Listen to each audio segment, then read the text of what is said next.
ഓം അജ്ഞാനതിമിരാന്തസ്യ ജ്ഞാനാഞ്ജനാശലാകയ ചക്ഷുരുന്മിലിതം യേന തസ്മൈ ശ്രീ ഗുരുവേ നമഃ. ശ്രീചൈതന്യമനോഭീഷ്ടം സ്ഥാപിതം യേന ഭൂതലേ സ്വയം രൂപകഥാ മഹ്യം ദദാതി സ്വപദാന്തികം.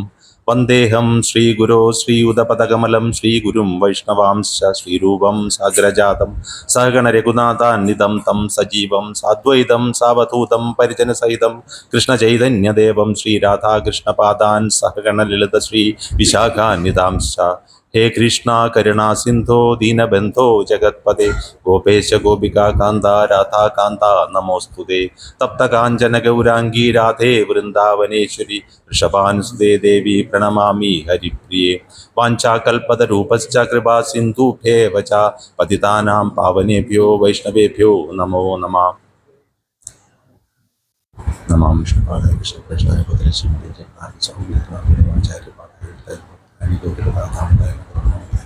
നമാവോം വിഷ്ണുപാദായ കൃഷ്ണപ്രേഷ്ഠായ ഭൂതലേ ശ്രീമതേ ഭക്തിവേദാന്ത സ്വാമിനിതി നാമിനി. നമസ്തേ സാരസ്വതേ ദേവേ ഗൗരവാണി പ്രചാരിണേ നിർവിശേഷ ശൂന്യവാദി പാശ്ചാത്യ ദേശതാരിണേ.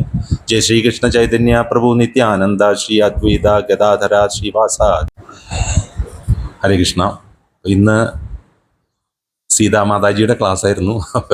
എനിക്ക് സീതാമാതാജി കുംഭമേളയ്ക്ക് പോയതുകൊണ്ട് അങ്ങനെ എനിക്ക് കിട്ടിയ ഒരു അസുലഭ അവസരമാണ്, ഒരു ഭാഗ്യമായിട്ട് കരുതുന്നു. കാരണം ഒരു അധ്യായത്തിൻ്റെ തുടക്കമാണ് കിട്ടിയിരിക്കുന്നത്, 16ാമത്തെ അധ്യായം. അപ്പോൾ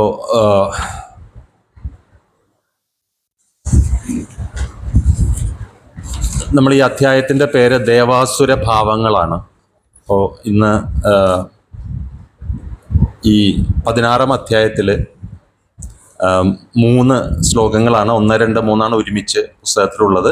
അത് നമ്മളുടെ ദൈവിക ഗുണങ്ങൾ, 26 ഗുണങ്ങളെ പറ്റിയാണ്. അപ്പം അത് ശരിക്കും പറഞ്ഞാൽ 3 ക്ലാസ് ആയിട്ട് പോകേണ്ടതാണ്. എങ്കിലും നമുക്കത് അതിലൂടെ തന്നെ പോവാം, ആ ഗുണങ്ങൾ. കാരണം നമുക്ക് വളരെ അത്യാവശ്യം വേണ്ട കാര്യങ്ങളാണത്, നമ്മൾ ആർജിക്കേണ്ട ഗുണങ്ങളുമാണ്. അപ്പോൾ ഒന്നും കൂടി പ്രാർത്ഥിച്ച് തുടങ്ങാം. ഓം നമോ ഭഗവതേ വാസുദേവായ. ഓം നമോ ഭഗവതേ വാസുദേവായ.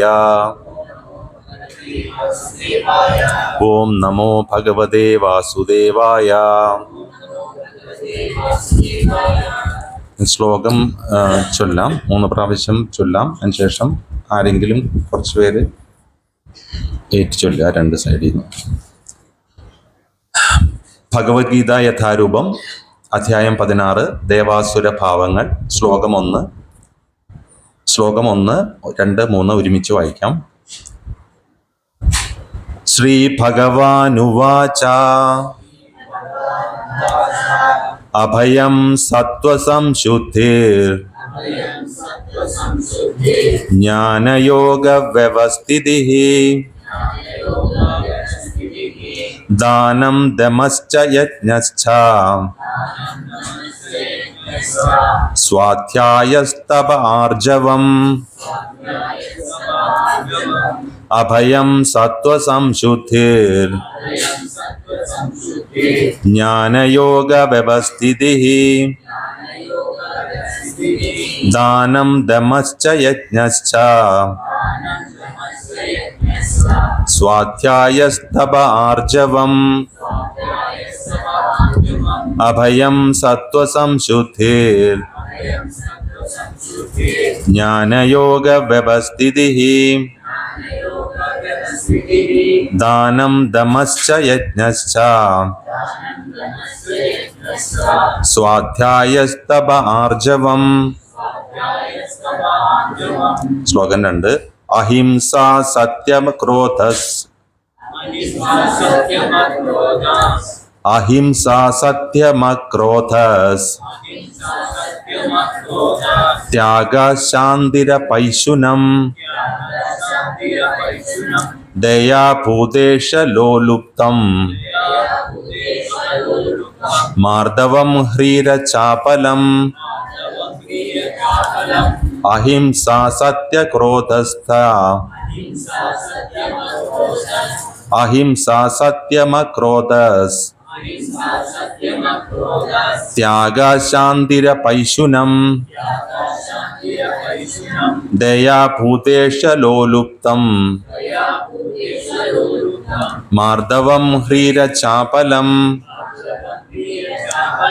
അഹിംസാ സത്യമക്രോധസ് ത്യാഗശാന്തിരപൈശുനം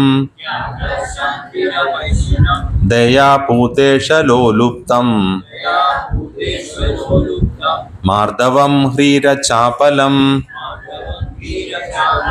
ശ്ലോകം 3. തേജ ക്ഷമാധൃതി ശൗചം അദ്രോഹോ നാതിമാനിത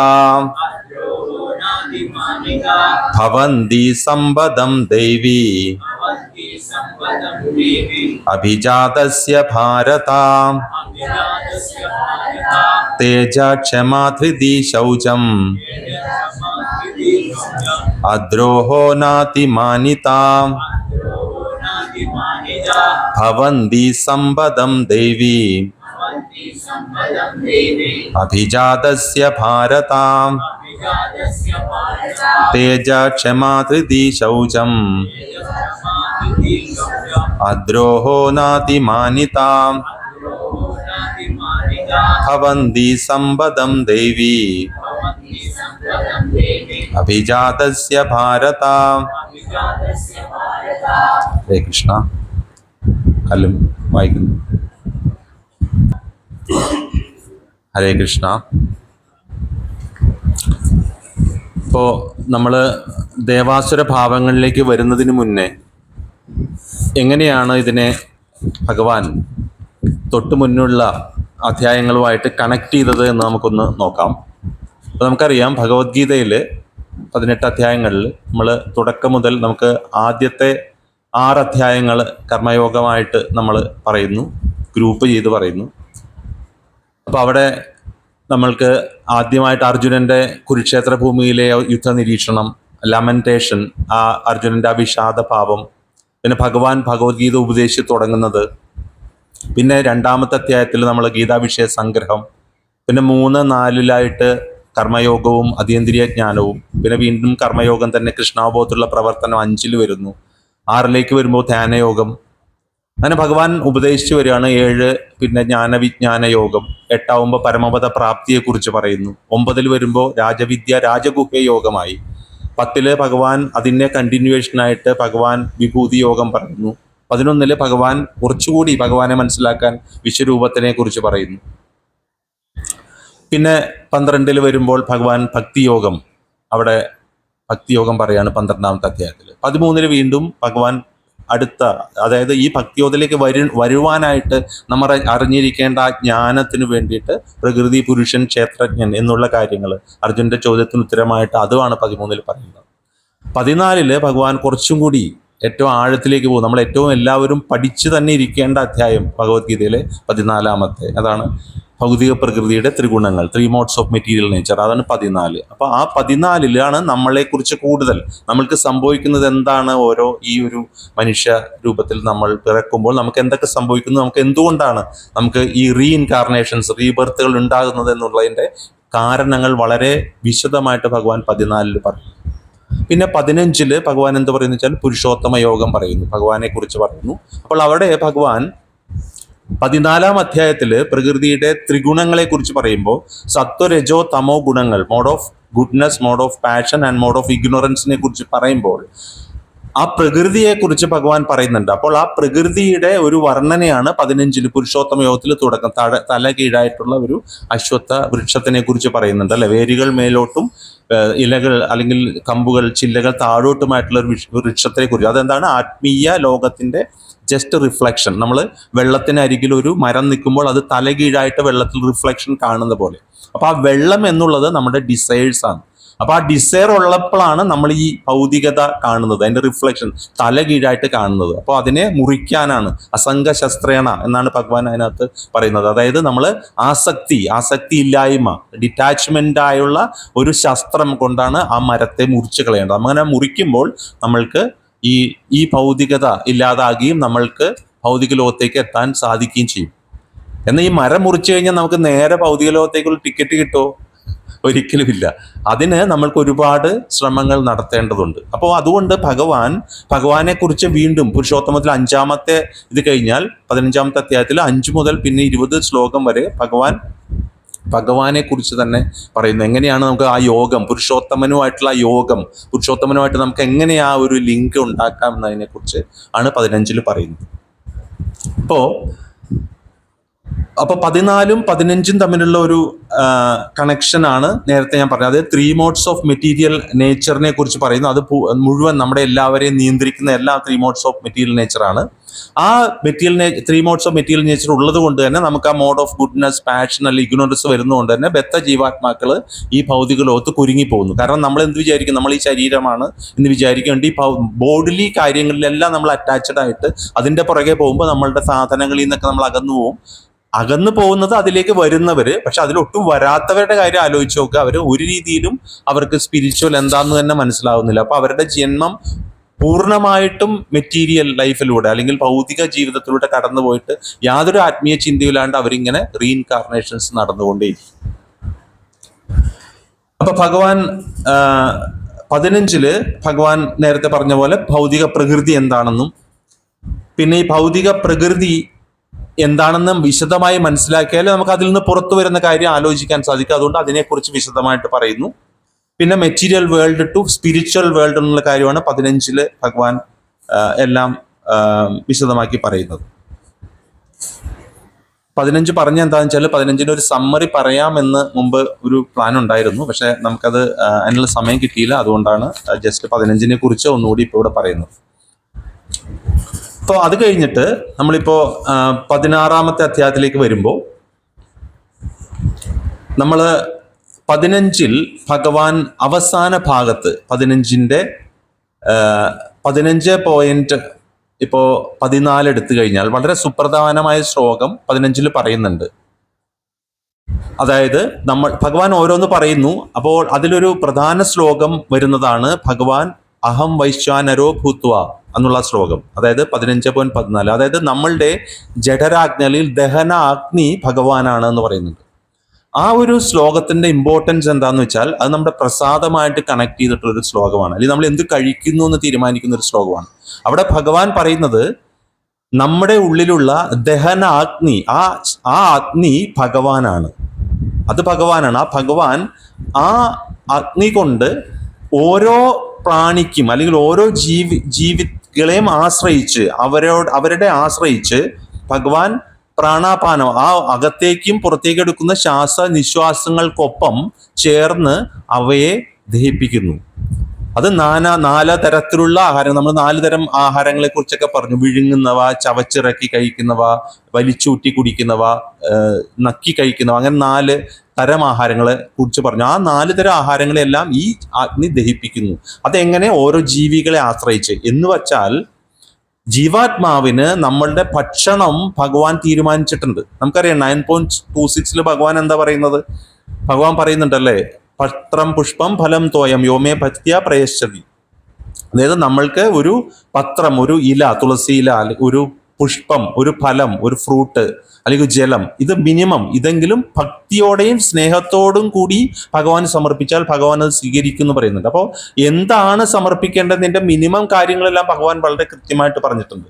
അതുപോലെ നമ്മൾ സത്വഗുണത്തിലുള്ള ഒരു ഭക്ഷണം നമ്മൾ ഭഗവാൻ സമർപ്പിച്ച് നമുക്ക് ഭക്ഷിച്ചാൽ അത് ദഹിപ്പിക്കാനുള്ള അഗ്നി ഓരോ ജീവികളുടെയും അനുസരിച്ച് ഭഗവാൻ തന്നിട്ടുണ്ട്. എന്ന് വെച്ചാൽ നമ്മുടെ ഉള്ളിലുള്ള ആ അഗ്നിയല്ല മറ്റൊരു ജീവിക്കുള്ളത്. ഇപ്പോൾ ഒരു മനുഷ്യന്റെ ദഹനത്തിനുള്ള അഗ്നിയല്ല മറ്റൊരു ജീവജാലത്തിനുള്ളത്. അപ്പൊ അതനുസരിച്ച് ഭക്ഷണവും മാറുന്നു. എന്ന് വെച്ചാൽ ചുരുക്കം നമ്മളുടെ ഭക്ഷണം തീരുമാനിക്കാനുള്ള സ്വാതന്ത്ര്യം സത്യത്തിൽ നമുക്കല്ല.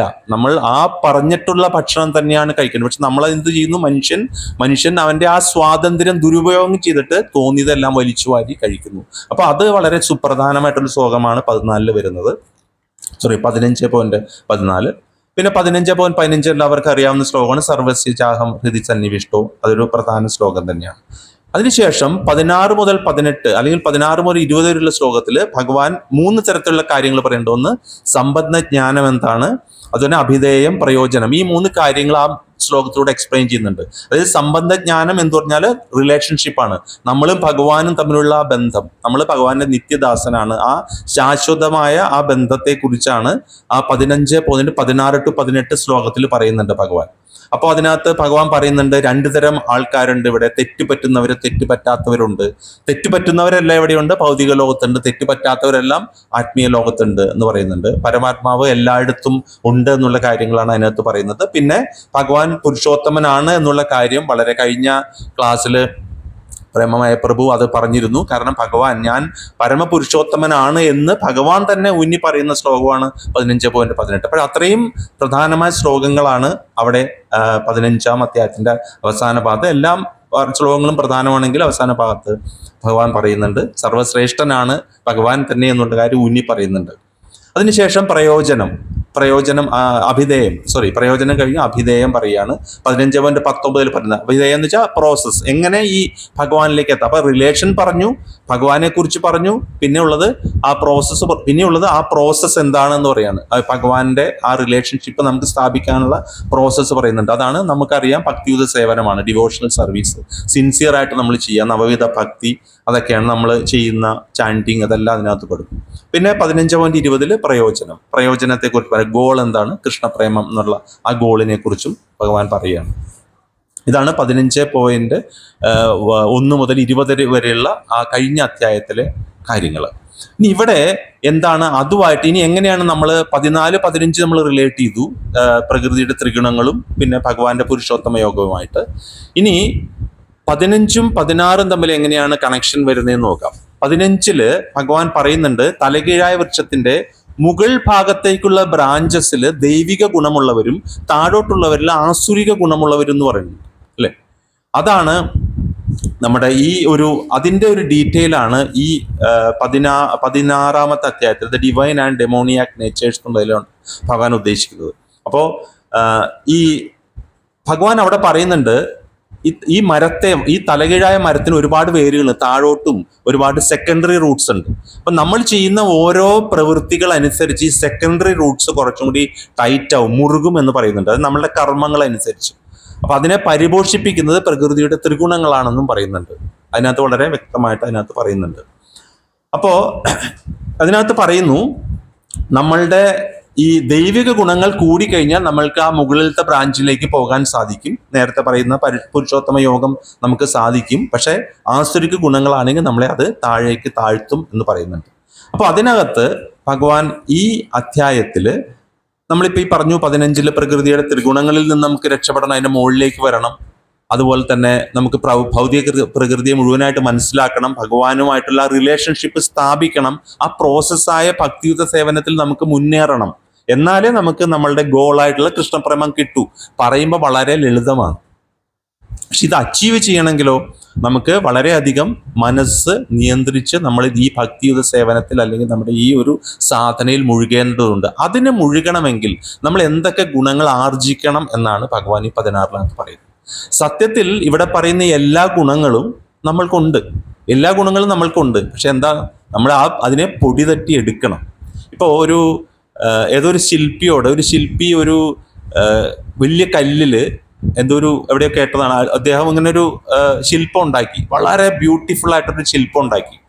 അപ്പൊ ആ ശില്പിയോട് പറഞ്ഞു, എത്ര മനോഹരമായിട്ട് നിങ്ങൾ അത്ര ഭംഗിയായിട്ട് ആ ശില്പം ഉണ്ടാക്കിയിരിക്കുന്നു, നിങ്ങളുടെ കഴിവ് സമ്മതിച്ചു തന്നിരിക്കുന്നു എന്ന് പറഞ്ഞപ്പോൾ ആ ശില്പി പറഞ്ഞത് എന്താന്ന് വെച്ചാല്, സത്യത്തിൽ ആ കല്ലിൽ ആ ശില്പമുണ്ട്, ഞാൻ അവിടെ ആവശ്യമില്ലാത്ത സാധനങ്ങൾ എടുത്തു മാറ്റുകയാണ് ചെയ്തതെന്ന് പറഞ്ഞു. അങ്ങനെ ചിന്തിക്കുമ്പോൾ അത് സത്യമാണ് അല്ലെ. അപ്പോൾ എന്താണ് അവിടെ ഉള്ളതെന്ന് മനസ്സിലാക്കാൻ സാധിച്ചാൽ നമുക്ക് ആവശ്യമില്ലാത്തതിനെ എടുത്തു മാറ്റാൻ സാധിക്കും. അതുപോലെ നമ്മളിലും നമ്മൾ ഭഗവാന്റെ അംശമായതുകൊണ്ട് നമ്മൾ ഭഗവാന്റെ വിഭിന്ന അംശമാണ് അല്ലെ. ഗുണത്തിൽ നമ്മൾ ഭഗവാന് തുല്യമാണ്, പക്ഷെ അളവിലാണ് നമ്മൾ തുല്യമല്ലാത്തത്. അപ്പോ ഭഗവാന്റെ എല്ലാ ഗുണങ്ങളും നമ്മൾക്കുണ്ട്. എല്ലാ ഗുണങ്ങളും വരുന്നത് ഭഗവാനിൽ നിന്ന് തന്നെയാണ് അല്ലെ. അപ്പൊ മായയും വരുന്നത് ഭഗവാനിൽ നിന്ന്, എല്ലാം ഭഗവാൻ. അപ്പൊ എല്ലാം നമ്മളിലുണ്ട്. അപ്പൊ നമുക്ക് എന്ത് ചെയ്യണം? ഈ ജന്മത്തില് നമ്മൾ ഈ ജ്ഞാനം ആർജിക്കുന്നത്, ജ്ഞാനയോഗം നമ്മൾ പഠിക്കുന്നത് എന്തിനാണെന്ന് വെച്ചാൽ, ആവശ്യമില്ലാത്തത്, ആ ശില്പി എങ്ങനെയാണോ കല്ല് ആവശ്യമില്ലാത്തത് മാറ്റിയിട്ട് ആവശ്യമുള്ളതിനെ ഭംഗിയായിട്ട് കൊണ്ടുവന്നത്, അതുപോലെ നമ്മളിലുള്ള ആവശ്യമില്ലാത്തതിനെല്ലാം കൊത്തി കൊത്തി കളഞ്ഞു കഴിഞ്ഞാൽ നമ്മൾക്ക് അവിടെ പിന്നെ വേറൊന്നും കൊണ്ടുവരണ്ട, അത് ആൾറെഡി ആവശ്യമുള്ള ഗുണങ്ങൾ അവിടെ വരും. അപ്പോ ആ ആവശ്യമുള്ള ഗുണങ്ങൾ ആണ് ഇവിടെ 26 ദൈവിക ഗുണങ്ങളാണ് ഈ 1, 2, 3 ശ്ലോകത്തിൽ പറയുന്നത്. അതിനുശേഷം ഭഗവാൻ, അതാണ് 16.1 to 3 26 ഈ ഡിവൈൻ ക്വാളിറ്റീസ് പറയുന്നത്, ദൈവിക ഗുണങ്ങളെ കുറിച്ച് പറയുന്നുണ്ട്. 3 ശ്ലോകത്തിലൂടെയാണ് ഭഗവാൻ അത് പറയുന്നത്. അതിനുശേഷം ഭഗവാൻ 4 മുതൽ 20 വരെയുള്ള ശ്ലോകങ്ങളിൽ പറയുന്നത് എന്താണ്? ആസുരിക ഗുണങ്ങളുണ്ട്. കുറെ പറയാനുള്ളതുണ്ട് അല്ലേ? അപ്പോ അതാണ് ഏറ്റവും ഇതിൽ നോക്കിയാൽ ആകെ 24 ശ്ലോകങ്ങളുള്ളതിൽ ഈ അധ്യായത്തിൽ ഭഗവാൻ 1, 2, 3 3 ശ്ലോകത്തില് ദൈവിക ഗുണങ്ങളെ കുറിച്ച് പറയുന്നു. അതിനുശേഷം 4 മുതൽ 20 വരെയുള്ള ശ്ലോകങ്ങളിലാണ് ആസുര ഗുണങ്ങൾ വിശദമായിട്ട് പറയുന്നത്. അത് നമുക്ക് വരും ക്ലാസ്സുകളിലൂടെ കേൾക്കാം. കാരണം നമ്മളിത് അറിയണം, 2 വശം അറിഞ്ഞാല് എന്തെല്ലാം നമുക്ക് ശില്പി ചെയ്ത പോലെ കൊത്തിയെടുത്ത് മാറ്റണം നമുക്ക് അറിയാൻ സാധിക്കും. എന്നാൽ മാത്രമേ നമ്മൾ 15ലും 14ലും ഒക്കെ പറഞ്ഞ പോലെ ത്രിഗുണങ്ങളെ മറികടക്കാനും പുരുഷോത്തമ യോഗവും ഒക്കെ നമുക്ക് സാധിക്കുകയുള്ളൂ. പിന്നെ അവസാനത്തെ 21, 24, 21, 22, 24 5 ശ്ലോകങ്ങളിലായിട്ട് ശാസ്ത്രവചനങ്ങളെ മാനിക്കണം. അതായത് ശാസ്ത്രത്തിന്റെ ആവശ്യം, നമ്മൾ ശാസ്ത്രത്തെ തള്ളിക്കളയാൻ പാടില്ല. പിന്നെ ബുദ്ധിയുള്ളവർ കാമക്രോധ ലോഭം അതെല്ലാം വെടിഞ്ഞ് നമ്മൾ ഈ ഭക്തിയുത സേവനത്തിലേക്ക് പൂർണ്ണമായിട്ട് വരണം എന്നുള്ളതും പറഞ്ഞാണ് ഈ അധ്യായം അവസാനിപ്പിക്കുന്നത്. അപ്പൊ അവിടെ എന്തുകൊണ്ടാണ് ഭഗവാൻ അത് ശാസ്ത്രവചനങ്ങളെ മാനിക്കണം എന്ന് പറഞ്ഞുകൊണ്ട് ഈ ചാപ്റ്റർ കൺക്ലൂഡ് ചെയ്യണമെന്ന് പറഞ്ഞു കഴിഞ്ഞാൽ, നമ്മൾ പറഞ്ഞു 1 മുതൽ 6 വരെ കർമ്മയോഗമാണ്, 7 മുതൽ 12 വരെ ഭക്തിയോഗമാണ്. അവിടെ കുറച്ച് നിർത്താമല്ലോ, നമുക്ക് ഭക്തിയോഗത്തോടെ കഴിഞ്ഞല്ലോ, ഭഗവത്ഗീത കഴിഞ്ഞു. പിന്നെ നമ്മൾ എന്തിനാണ് പിന്നെ ജ്ഞാനയോഗത്തിലേക്ക് പോകുന്നത്? കാരണം ജ്ഞാനവും നമുക്ക് ആവശ്യം, കാരണം നമുക്ക് കർമ്മത്തിലൂടെ മാത്രം, നമ്മുടെ ലക്ഷ്യം ഭക്തിയാണ്, കൃഷ്ണപ്രേമമാണെങ്കിലും ജ്ഞാനവും നമുക്ക് ആവശ്യമാണ്. ആ ജ്ഞാനം ഉണ്ടെങ്കിലേ നമുക്ക് ആ ഭക്തിയിലേക്ക് കയറാൻ പറ്റും. നമ്മൾ ഇതിനെക്കുറിച്ച് 14ാമത്തെ അധ്യായത്തിൽ ഒരുപാട് വിശദമായിട്ട് പറഞ്ഞിട്ടുള്ളതാണ്. അപ്പൊ അതുകൊണ്ട് തന്നെയാണ് നമ്മൾ ആ ശാസ്ത്രത്തിനെ മാനിക്കണം എന്ന് പറയുന്നത്. കാരണം അത് അല്ലാന്നുണ്ടെങ്കിൽ നമുക്ക് ഈ കാര്യങ്ങളെ അറിയാനോ അല്ലെങ്കിൽ മനസ്സിലാക്കാനോ ഭക്തിയുത സേവനത്തിൽ പുരോഗമിക്കാനോ സാധിക്കില്ല. നമ്മൾ ഈ ആസുരിക ഗുണങ്ങളിൽ അട്രാക്റ്റ് ആയിട്ട് ആ വഴിക്ക് പോകാനുള്ള സാധ്യതയുണ്ട്. ഇപ്പോൾ ഇവിടെ നമ്മളിനിയിപ്പോ ഈ 16.1, 2, 3 ഈ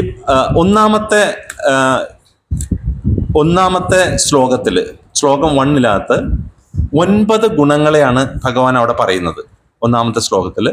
2ാമത്തെ ശ്ലോകത്തില് 11 ഗുണങ്ങളും 3ാമത്തെ ശ്ലോകത്തില് 6 ഗുണങ്ങളുമാണ് പറയുന്നത്. അപ്പൊ ഏതാണ്ട് ഒരു ക്ലാസ് പോലെ തന്നെയാണ് ഞാനിത് കൊണ്ടുപോകാൻ ഉദ്ദേശിക്കുന്നത്, ആ ഗുണങ്ങള്. അപ്പോൾ ഗുണങ്ങളെ കുറിച്ച് നമുക്ക് പറഞ്ഞു പോകുക എന്നുള്ളതാണ് അവിടെ ഉദ്ദേശിക്കുന്നത്. കാരണം ആ ഗുണങ്ങളെ കുറിച്ച് വിശദമായിട്ട് ഈ പർപ്പറ്റിലൂടെ തന്നെ നമ്മൾ പോകും.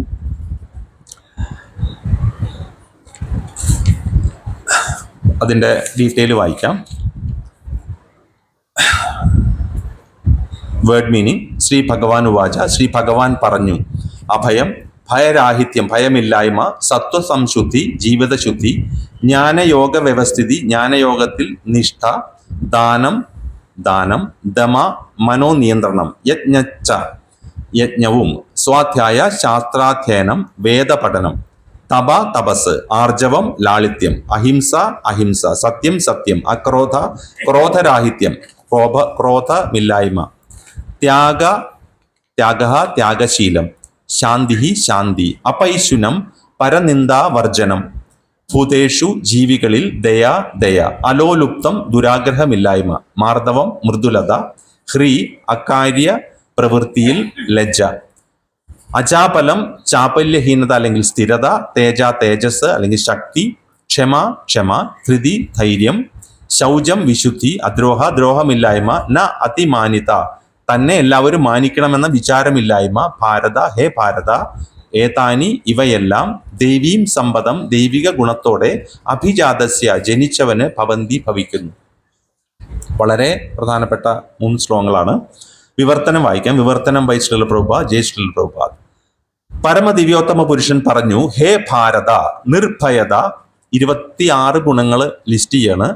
നിർഭയത, അസ്തിത്വത്തിന്റെ ശുദ്ധി, ആധ്യാത്മിക ജ്ഞാനനിഷ്ഠ, ദാനം, ആത്മനിയന്ത്രണം, യജ്ഞം, വേദപഠനം, തപസ്, ലാളിത്യം, അഹിംസ, സത്യം, ക്രോധമില്ലായ്മ, ത്യാഗം, ശാന്തി, പരദൂഷണത്തിൽ വെറുപ്പ്, സർവ്വജീവികളോടും കാരുണ്യം, ലോഭമില്ലായ്മ, മൃദുല സ്വഭാവം, വിനയം, സ്ഥിരനിശ്ചയം, തേജസ്, ക്ഷമ, ധൈര്യം, ശൗചം, അസൂയാരാഹിത്യം, ബഹുമതിക്കുള്ള വാഞ്ചയില്ലായ്മ, ഇതെല്ലാം ദിവ്യപ്രകൃതിയാൽ അനുഗ്രഹീതരായ ദൈവികതയുള്ളവർക്കുള്ള ഗുണങ്ങളാണ്.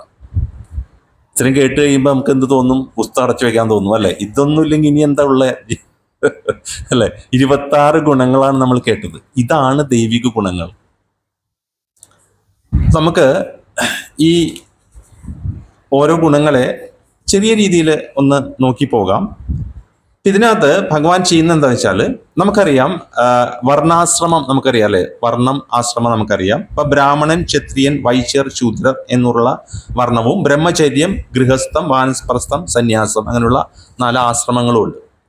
ഈ ശ്ലോകത്തിൽ പറയുമ്പോൾ 26 ഗുണങ്ങളിൽ ഓരോരുത്തർക്കും, ഓരോ ഗ്രൂപ്പിനും വിശിഷ്ടമായിട്ട് വേണ്ടത്, എല്ലാവർക്കും ഈ ഗുണങ്ങൾ വേണം. പക്ഷെ അതിനകത്ത് ഇപ്പോൾ ഒരു സന്യാസിക്ക് വേണ്ടത് എന്താണ്, അല്ലെങ്കിൽ സന്യാസിക്ക് വിശിഷ്ടമായിട്ട് വേണ്ടത് എന്താണ്, ഒരു ഗൃഹസ്ഥന് ഇതിൽ വിശിഷ്ടമായിട്ട് എന്താണ് എന്നുള്ളത് സ്പെസിഫൈ ചെയ്ത് ഭഗവാൻ പറയുന്നുണ്ട്. അത് നമുക്ക് നോക്കാം. അപ്പൊ നമ്മള് ഈ ബ്രാഹ്മണർ, ക്ഷത്രിയർ, വൈശ്യർ, ശൂദ്രർ എന്ന് പറയുന്ന 4 ആ വർണ്ണങ്ങൾ എടുക്കുമ്പോൾ, അത് ഈ ബ്രാഹ്മണർ എന്ന് പറയുന്നത് ഗുണവും ഗുണത്തിലെയും കർമ്മത്തിനെയും അനുസരിച്ചാണ് ബ്രാഹ്മണർ എന്ന് പറയുന്നത്. അവർക്ക് ആ ജ്ഞാനമുണ്ട്, അവര് സമൂഹത്തിനെ നയിച്ചിരുന്നു. അങ്ങനെ അവരുടെ അണ്ടറിൽ ആ നിർദ്ദേശം അനുസരിച്ച്, നമുക്കിത് അറിയാം അല്ലെ? ക്ഷത്രിയര് രാജാക്കന്മാരുടെ സദസ്സിൽ എപ്പോഴും എന്തുണ്ടാവും? ഒരു ഗുരു ഉണ്ടാവും അവിടെ അല്ലെ? ആ ഗുരു പറയുന്നത് അനുസരിച്ചാണ് രാജാവ് രാജ്യഭരണം നടത്തുന്നത്. ആ ഗുരു ഒരു ബ്രാഹ്മണനായിരിക്കും. അപ്പോൾ അയാൾ കർമ്മത്തിലും ഗുണത്തിലും പൂർണ്ണമായിട്ട് ബ്രാഹ്മണനായിരിക്കുന്ന ഒരാളായിരിക്കും ആ രാജാവിനെ, ആ ക്ഷത്രിയനായ രാജാവിനെ സഹായിക്കുന്നത് ഭരണത്തിൽ. അതുപോലെ തന്നെ ആ ഭരണത്തിന് താഴെ വരുന്ന ഈ ബിസിനസ് കാര്യങ്ങളെല്ലാം ചെയ്യുന്ന വൈശ്യര്, അതുപോലെ അവരുടെ അണ്ടറിൽ ശൂദ്രർ, ഇവർക്കെല്ലാം വേണ്ടി ജോലി ചെയ്യുന്നവർക്ക്, ഇതെല്ലാം ആ ഒരു സിസ്റ്റം ആണ് വർണ്ണാശ്രമ സിസ്റ്റത്തിൽ നമ്മൾ ഫോളോ ചെയ്ത് പോരുന്നത്. അപ്പൊ അവിടെ ആ സന്യാസിയാണ് ഇതിന്റെ എല്ലാത്തിൻ്റെയും ലീഡറായിട്ട് നിന്നിരുന്നത്. ആ സന്യാസിക്ക് കാരണം ആ സന്യാസിക്ക് ആത്മീയ ജ്ഞാനമുണ്ട്, ആത്മജ്ഞാനമുണ്ട്. അബ്സല്യൂട്ട് ട്രുത്ത് എന്താണെന്ന് മനസ്സിലാക്കി കഴിഞ്ഞിട്ടുള്ള സന്യാസിക്ക് എല്ലാവരെയും ഗൈഡ് ചെയ്യാൻ സാധിക്കും. അല്ലെങ്കിൽ എന്ത് സംഭവിക്കും? അങ്ങനെ ഗൈഡ് ചെയ്യാൻ സാധിക്കാത്ത ഒരാളാണ് ലീഡർ എന്നുണ്ടെങ്കിൽ, ഇപ്പോൾ ഒരു ക്ഷത്രിയൻ, രാജാവ് മാത്രമാണ് അവിടെ ഉള്ളതെങ്കിൽ രാജാവ് ക്ഷത്രിയനാണ്, രാജാവിന്റെ ലിമിറ്റേഷൻസ് ഉണ്ട്. രാജാവിന് രാജ്യം, സുരക്ഷ, അങ്ങനെയുള്ള കാര്യങ്ങളിലേക്ക് പോകുമ്പോൾ ആത്മീയമായ കാര്യത്തിൽ നിന്ന് വിട്ടുമാറി നിൽക്കാനുള്ള ഒരു സാധ്യതയുണ്ട്. അപ്പോൾ എല്ലാവരും പൂർണ്ണമായിട്ടും ഭൗതികതയിൽ താല്പര്യമുള്ള രീതിയിലേക്ക് പ്രജകൾ മാറിപ്പോകാൻ സാധ്യതയുള്ളത് കൊണ്ടാണ് എപ്പോഴും അവിടെ ഒരു റിനൗൺസ്ഡ് ആയിട്ടുള്ള, ഒരു ക്വാളിഫൈഡ് ആയിട്ടുള്ള ഒരു സന്യാസിയെ അവിടെ എപ്പോഴും ഒരു ഉപദേശനായിട്ട് അല്ലെങ്കിൽ ഒരു ഗുരുസ്ഥാനീയനായിട്ട് രാജാവ് വച്ചിരിക്കുന്നത്. അപ്പോ ഇനി നമ്മൾക്ക് ഈ ഗുണങ്ങളിലേക്ക് പോവാം. അപ്പൊ ഇതിനകത്ത് 26 ഗുണങ്ങളെ നമുക്കൊരു ലിസ്റ്റായിട്ട് നോക്കാം. ഒന്നാമത്തെ ഗുണം നമ്മളിപ്പോ ഈ ശ്ലോകത്തിൽ പറഞ്ഞത് അഭയം, സത്വസംശുദ്ധിർ. ഓരോ ഗുണങ്ങളാണ് അവിടെ പറയുന്നത്. അഭയം എന്ന് വെച്ച് കഴിഞ്ഞാല് നിർഭയത്വം, ഭയമില്ലായ്മ എന്നുള്ളൊരു ഗുണമാണ്.